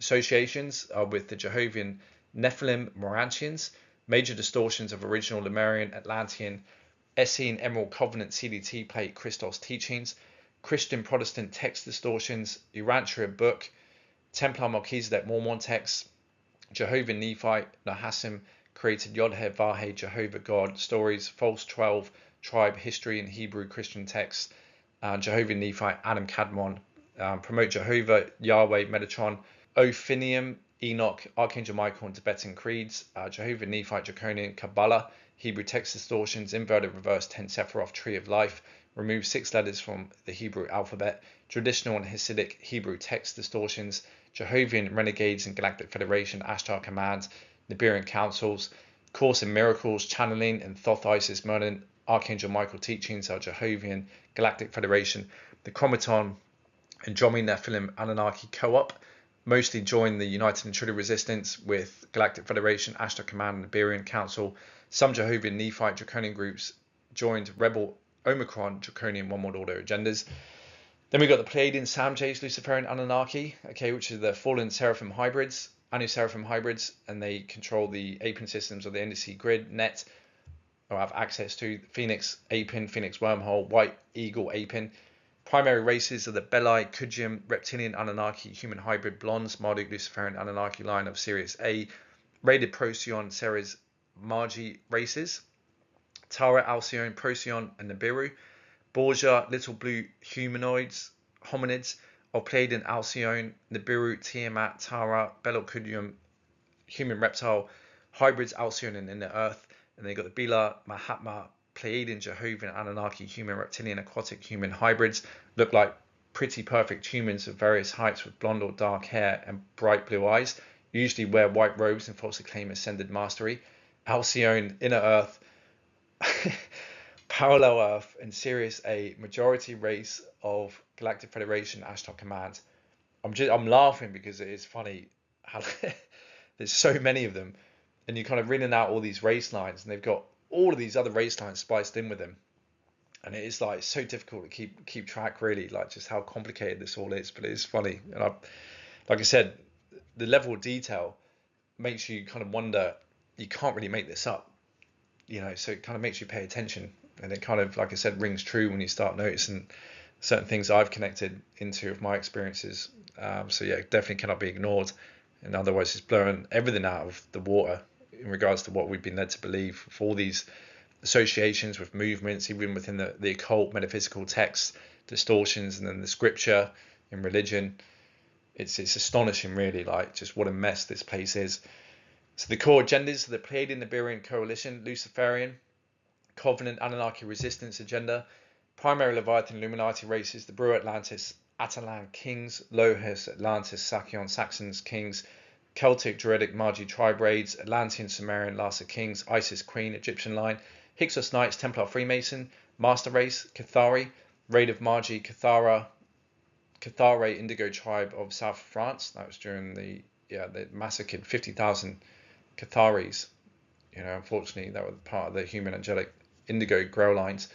We got the human tribe infiltration in Russia, Germany, England, France, Scotland, North and South America, and the affiliations with the Protestant Christian text distortions, ISIS mystical schools, Pleiadian channels and UFO contacts, work closely with Nibirian Anunnaki, Thoth Enki Zeta, Enlil Dedekron and Marduk Luciferian lines, Mahatma, Rosicrucian spiritual teachings, ancient Olympian gods of Rome and Greece, Galactic Federation, Ashtar Command, and Pleiadian Nibirian Council Anunnaki, portions of World Management Team Illuminati, Alpha Omega, Melchizedek schools, false Mother Mary contacts, work with the Nibirian, Thoth Enki and Enlil Dedekron Anunnaki, Zeta Reticuli, Necromaton and Dromi, Nephilim hybrid, Centaur Luciferian, Anunnaki defected from 1992 Pleiadian, Syrian agreements, all joined the United Intruder resistance in 2000 with Galactic Federation, Ashtar Command and Nibiru Council. Then we have the Phantom Matrix Anunnaki Intruder races continued. Okay, so we've got the Thoth Enki's Aphelium Anunnaki, which again are the fallen Anu Seraphim hybrids, and they're located in Nibiru, Tiamat, Lyra Avion. Apin systems again connected into the NDC grid, Battlestar, Wormwood, Net, Serpent, Phoenix, and Falcon Apins. Primary races are the Malians, Anunnaki, Aquatic Ape, Hominid, Lyra Avion, Enki's Aphelium Anunnaki, black-haired, tan-skinned, hook-nosed, tall, humanoided, sectoid, reptilian serpent. Amalian Anunnaki, Zeta Reticuli, Aphelium hybrid, Nibiru. Thoth Enki's Aphelium Anunnaki, the Enki's Aphelium Anunnaki, Lulatin family line of Thoth. Seed of the early Eluli, Levi, Judah, Nephi, and Anu Melchizedek human hybrid Leviathan races. Esasini, Luciferian Anunnaki similar to Enki's Aphelium Anunnaki but shorter, stockier build. Nibirian Thoth, Enki's Aphelium Lulatin family line plus Marduk, Draman, Omicron Anunnaki, Satan family line combined to form the original Luciferian Amalian Anunnaki seed race. Core genders the Pleiadian Nibirian coalition, Luciferian covenant, Anunnaki resistance agenda. Primary Leviathan Illuminati races, Belai, Anu, Melchizedek, Paracletes, Atalan King, Atlantean Leviathan Illuminati line Brewer Atlantis, Larsa Kings, Radio of Lohas Atlantis, which is UK and Samaria, Thoth, Belil, Samjays, Luciferian Sakion, Saxons, Jehovah, Nephi, Adam, Cadmon, Leviathan hybrids. Got the Osiris and Thoth Egyptian king lines, Greek, Roman, Amulius king, Hermes Trismegistus lineage, and Hyksos kings, Anunnaki master raider race, Knights Templar Freemasons, the Mayan Hyksos king, Leviathan Illuminati lines, human tribe infiltration, raiding of Brewer, Florida Seminole Native American Margi tribe, Nahassa, Bermuda Island Margi tribes, Lohas, Juradic and Celtic Margi tribes, Atlantis, Sumerian Ur, Egypt, Giza and Sakari, Ceres Margi tribes, and then the Mayan, African, Central American, Peruvian, Inca, Margi tribes, and various Native American tribes. Associations with the initiators of the 9560 BC Luciferian Covenant, One World Order, Nibirian Atlantean Dominion Master Plan, dominant force of the Anunnaki portions of World Management Team Illuminati, Greek Hermes Trismegistus, Greek Roman Amulius and Julius Caesar, Nibirian king lines, some Roman and Greek Olympian god legends, Mayan Quetzalcoatl, forced human tribes to adopt Nibirian distorted Mayan calendar, and Nibirian created Julian calendar in Rome. Egyptian Osiris, Isis, mystical schools, the Atlantean Emerald tablets, written translation of part of data stored on Emerald Covenant CDT plate stolen by Thoth in 22,340 BC, and Brotherhood of the Snake, Atlantean mystical schools led Nibirian Anunnaki invaded races in the Ayani Indigo Massacre of 22,326 BC, Lemurian Islands, Kauai, Hawaii, Thoth, Alpha Omega, Melchizedek mystical schools, Lord Melchizedek and related channel contacts, Christian Protestant text distortions, Osiris, Isis, Horus, Egyptian schools. Most groups were Emerald Covenant loyal until Thoth defected from Emerald Covenant just prior to the stellar activation cycle, an Ayani massacre of 22,326 BC. Coerced Enoch and his Kodazim hybrid races to defect from Emerald Covenant to enter the Luciferian Covenant in 10,500 BC to launch Hyksos Knights Templar Master Race Plan. Works closely with Nibirian, Enlil, Dedekron, Anunnaki, Pleiadian, Samjays, Luciferian, Anunnaki primary allies, the Zeta Reticuli Aphelium, Necromaton and Dromi, Draconian, Jehovian, Nephilim primary allies, hybrids, and Centaur Luciferian Anunnaki. Defected from 1992 Pleiadian Syrian Agreement, 2000 Treaty of Voltaire for United Intruder Resistance in 2000, a driving force with the contemporary New Age movement Indigo Hijack Plan, which is the body snatching of as yet unawakened Indigo Margie types 1, 2, 3 via astral implant tagging, astral overshadowing, and eventual full body possession.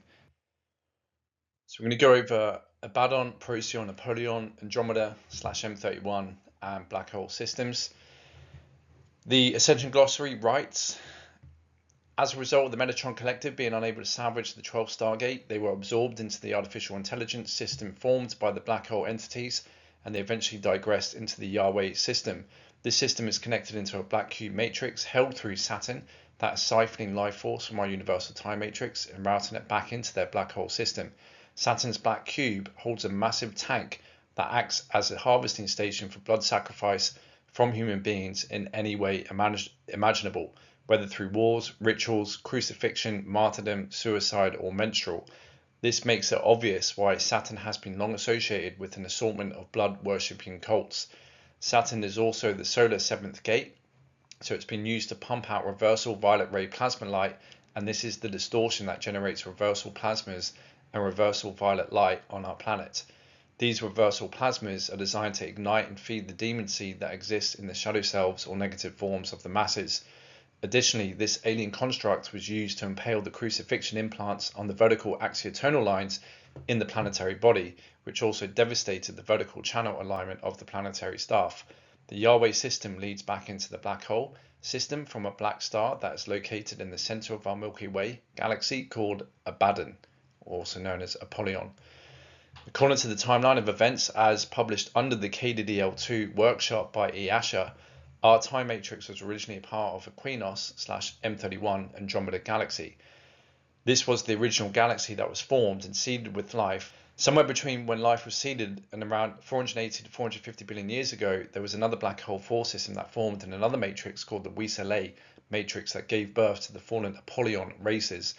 In addition, around 360 to 350 billion years ago, M31 Andromeda's Proteus star falls, which was the density lock 3 star due to Apollyon Weaseldeck race's attack. The fallen Proteus star from M31 Andromeda became Procyon Abaddon, the first black hole seed star in the center of the Procyon Milky Way phantom galaxy black hole.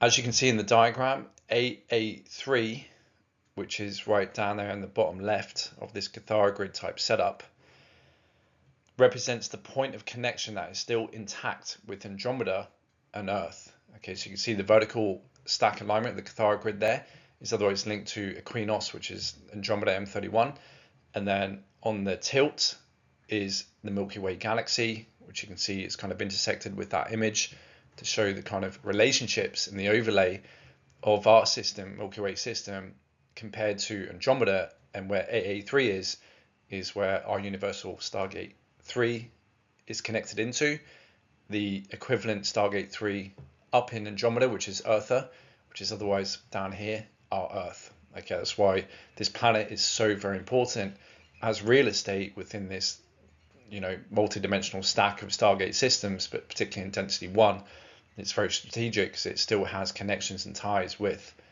where it fell from, originally where this Milky Way galaxy fell from.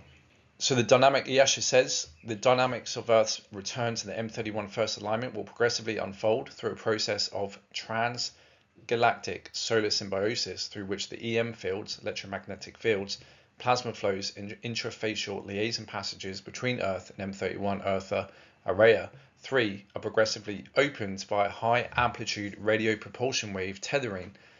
The solar symbiosis process is the organic process of electromagnetic and plasma circulation between a living sun and the living stars / planets that orbit around it. Transgalactic solar symbiosis is the organic process of electromagnetic and plasma circulation between living galaxies. End quote. Furthermore, part of Equinos's M31 Abaddon star falls, which was the density 3 monadic core star, forming what scientists call today Sagittarius A, at the center of our Milky Way, known as Aberyon. We also had a portion of the quantum from the fallen star Proteus, now Procyon, in the constellation Canis Minor, and also another small portion forming Polaris, which later engaged encryption reversal, which is Earth's density 3 higher self called Gaia, which Easha states is Earth's black hole alignment North Star in conjunction with Vega Lyra star, which together anchor the sextant clock mutation to which Earth's multidimensional anatomy is metal aligned to. Okay, so you can see in this diagram taken out of KDDL course series in 2015, the relationship of M31 Andromeda to the galaxy of the Milky Way. So you can see here the stack of the Cathara grid, which is the M31 Andromeda Christos galaxy, then the Milky Way Procyon Phantom galaxy alignment. As I said before, the connection is in Universal Stargate 3, which is Earth, which connects into Eartha, still up in the Andromedan system. And as she states here, as the Milky Way galaxy Procyon Phantom matrix originally fell and separated, start 360 to 350 billion years ago with fall of Procyon star from M31 from its home galaxy M31 Andromeda, which is also known as a Christos galaxy. The M31 Andromeda galaxy represents the first externalization alignment or first alignment for all planets and star systems in the Milky Way galaxy. It is to the M31 first alignment that Earth's plasma body, plasma templates, and electromagnetic fields will progressively return through the course of the Crystal River failsafe host. Earth's return to the M31 first alignment will unfold in stages over the 900-year period of the planetary Crystal River failsafe host, and the alignment will continue from there to approximately 6520 AD Earth time. Okay, so since that dispensation, there's been an update, which currently, as of I think November or December 2024, this 900 years had actually been expedited to start happening now with what was meant to happen 900 years from that point with the activations in the grids. So yeah, things are speeding up pretty fast in this final end times conflict drama. Okay, but yeah, fascinating to see the alignments there with the two systems. So this is a diagram showing the Metatronic spiral, probability map, and star map correspondence of the Milky Way galaxy and Andromeda. The rupture and fallout of Proteus from Andromeda resulted in the formation of the black hole called Procyon at the center of our Milky Way galaxy that outpictured as a 2.5 million light year distance from one another that dragged the connected quantum and portion of what fell from Andromeda with it to form our Milky Way galaxy. An interesting observation, the galactic plane of Andromeda compared to the Milky Way's is at an angle of difference of 77 degrees. Our solar plane axis of 63 degrees to Milky Way's galactic plane is only 14 degrees off aligning with Andromeda, which certainly helps reinforce the theory of our Earth and Sun still being connected within this invisible interdimensional structure of stargates that connects to Andromeda. Another key observation is with the suffix on and its symbolic reference to light, as discussed earlier with Heliopolis, known as the City of the Sun, and the Hebrews naming this city On. We see with fallen stars, the names assigned to them and the associated races share this common suffix On, as with Procyon, Aberion, Abaddon, and Apollyon. In Revelation chapter 9, verse 11 reads, "And they had a king over them, which is the angel of the bottomless pit, whose name in the Hebrew tongue is Abaddon, but in the Greek tongue hath his name Apollyon." Interesting, the Bible refers to this king and angel as being male, clearly with the use of he, and the bottomless pit, a key reference that could easily be associated to the concept of a black hole. It will also be wise to consider and acknowledge the fact that whole stars and planets are themselves beings who possess a consciousness, who can bestow their influence upon other life forms, both on and off the planet, something which is taught in ceremonial magic and well understood in astrology, as we saw with Manly P. Hall's illustration of the pentacles of the planets, with each planet and our sun having a pentacle, a seal, and a sigil of the character of the controlling intelligence of the planet. The Ascension Glossary has this to say about Abaddon, open quote, "The black star Abaddon in the center of the Milky Way is what holds together the 666 beast configuration, along with the Yahweh matrix that creates the inorganic 4 Yod-He Vod-He system. This system feeds off of living creatures and sends the life force back to the black hole entities. As we have been discussing the shift that has been occurring with the planetary staff, the planetary staff of Earth was tilted in order to align it to the black star Abaddon in the center of the Milky Way. This artificial axial tilt, and the planet is shifting its alignment now. This shift has activated doomsday prophets wired into the Yahweh matrix that believe the current events are the sign of the alien gods narrative, that the rapture is coming, or that we are entering into the global Armageddon Megiddo showdown when we transition out of the final stages of the Piscean alchemical law. The current theme during the Palladorian activations is the clearing of the Yahweh matrix and its blood covenant bindings out of the human 12 tribes' genetic records with the transmission and support of the blue feathers of the Aquatherion. As a result of dismantling this blood covenant network, those who are controlled by the Yahweh system will be agitated and activated to play out these mind-controlled biblical dramas. And certainly a lot of us, because we've come into these systems, until we heal and shed the implants and the mutations, you may find, as I did, within the early years of my awakening, as I alluded to before, being plugged into kind of venerating these false doomsday prophecies, or seeing them as like a sign of the divine intervention we've all been waiting for, right? Which can be further from the truth, as we've discovered, as I discovered as well. So it's a process of awakening, is just as much a process of detoxifying these programs embedded into our psyche, which are leading us into venerating, false gods and their agendas through so-called prophecies. So the very study of astrology offers us a glimpse into these characters and potential influences that may affect the individual, not only with their natal chart encryption, but also from the celestial bodies that may be passing by that area of the sky throughout their lifetime. As with the beings and races that reside there, it could also reflect their core encryption and nature, as we have learnt with the way consciousness downsteps into matter. We embody and take on the templates of the systems our consciousness moves through, whether that be whole cosmic, universal, solar, and even planetary consciousness. A reality field that possesses the mathematical encryption of divine eternal life, as found with the Cathara grid, would be a lot different to a black hole reality field and stars/planets, who are severely more malaligned and have their resonance there. Our morphogenetic field houses our consciousness, and based on its mathematical coding, alignment which forms over the evolutionary cycle of the individual, when the sum of all choices and actions have shaped the individual's avatar, oversoul and soul pattern, will determine the kind of bodies and places the being can inhabit/interface with.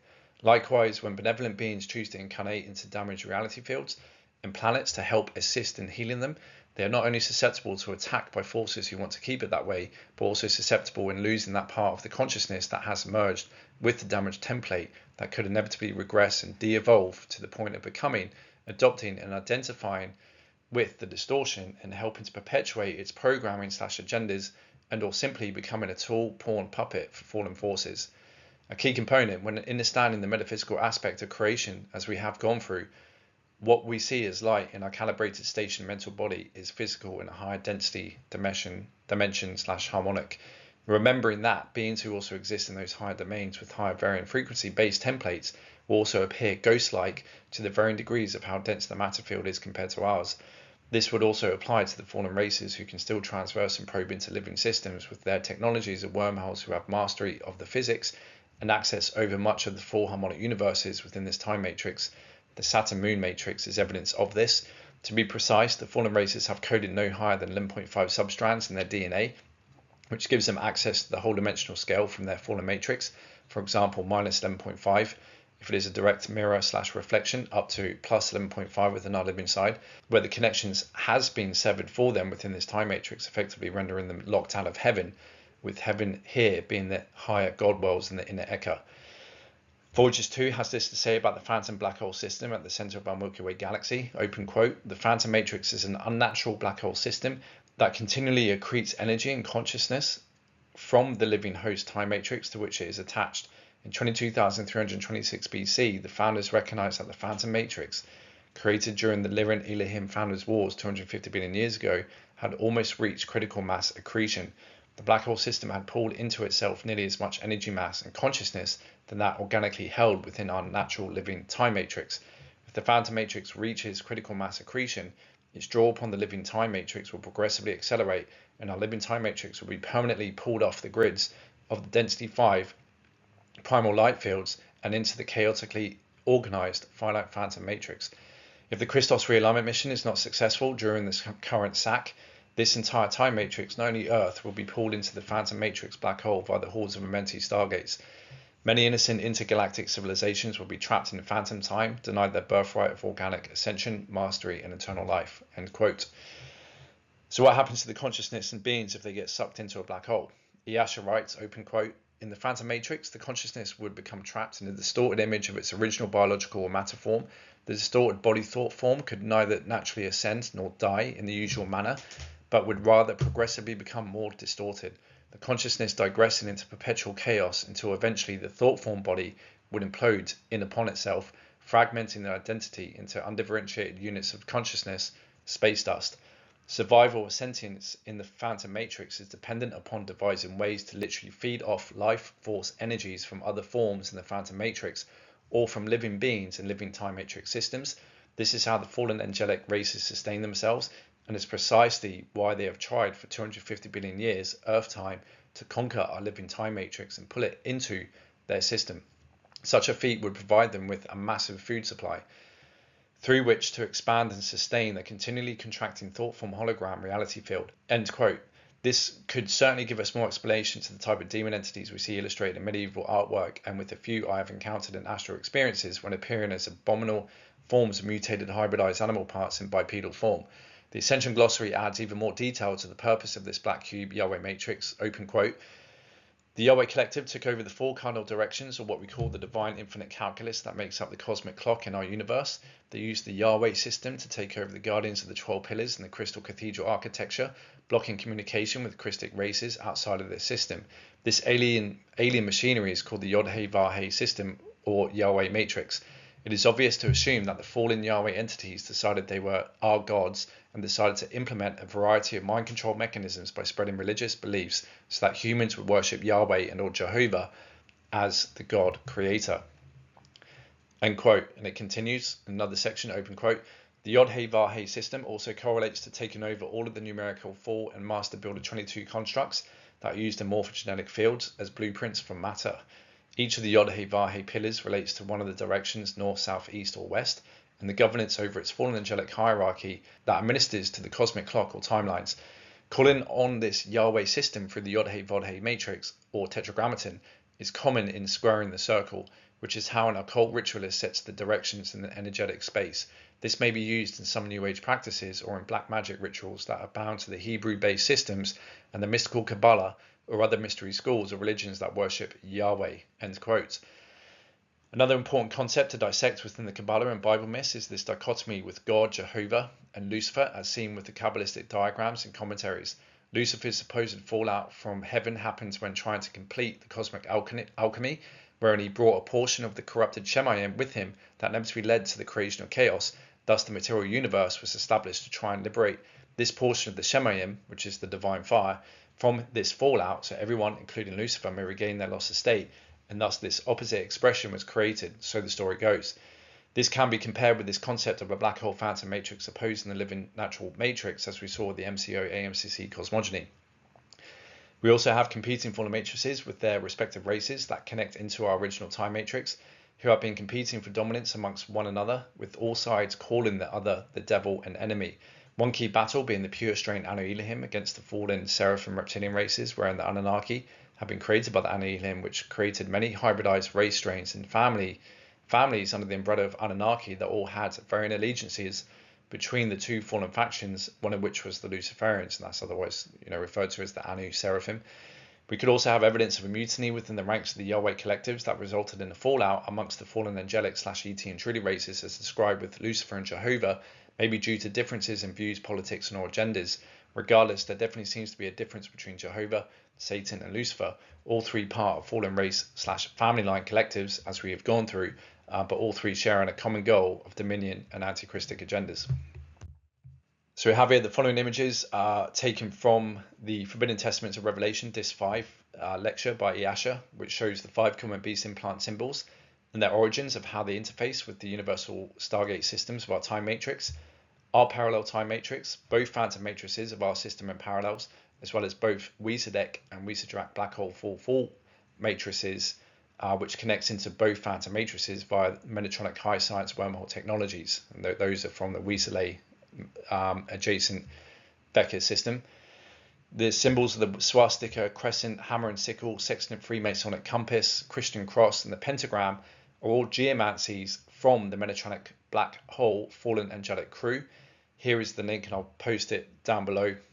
Otherwise, on my Odyssey channel, Stellar Prince 33-11, with this presentation describing in more detail what's going on here. But you can otherwise see the extension of this Vector system, right, that otherwise houses this connection with these full matrices and the living organic matrices, and how they're plugged into one another with the Weasley Apollyon Wiesedek and Wiesedrak phantom full 4 matrices, and ours and parallels phantom matrices, and how they connect in with the living system and all their systems through these symbols, which have brought about the hammer and sickle, the Freemasonic compass, the pentagram, and the swastika you can see in the close-up on the bottom right with some of these gate configurations.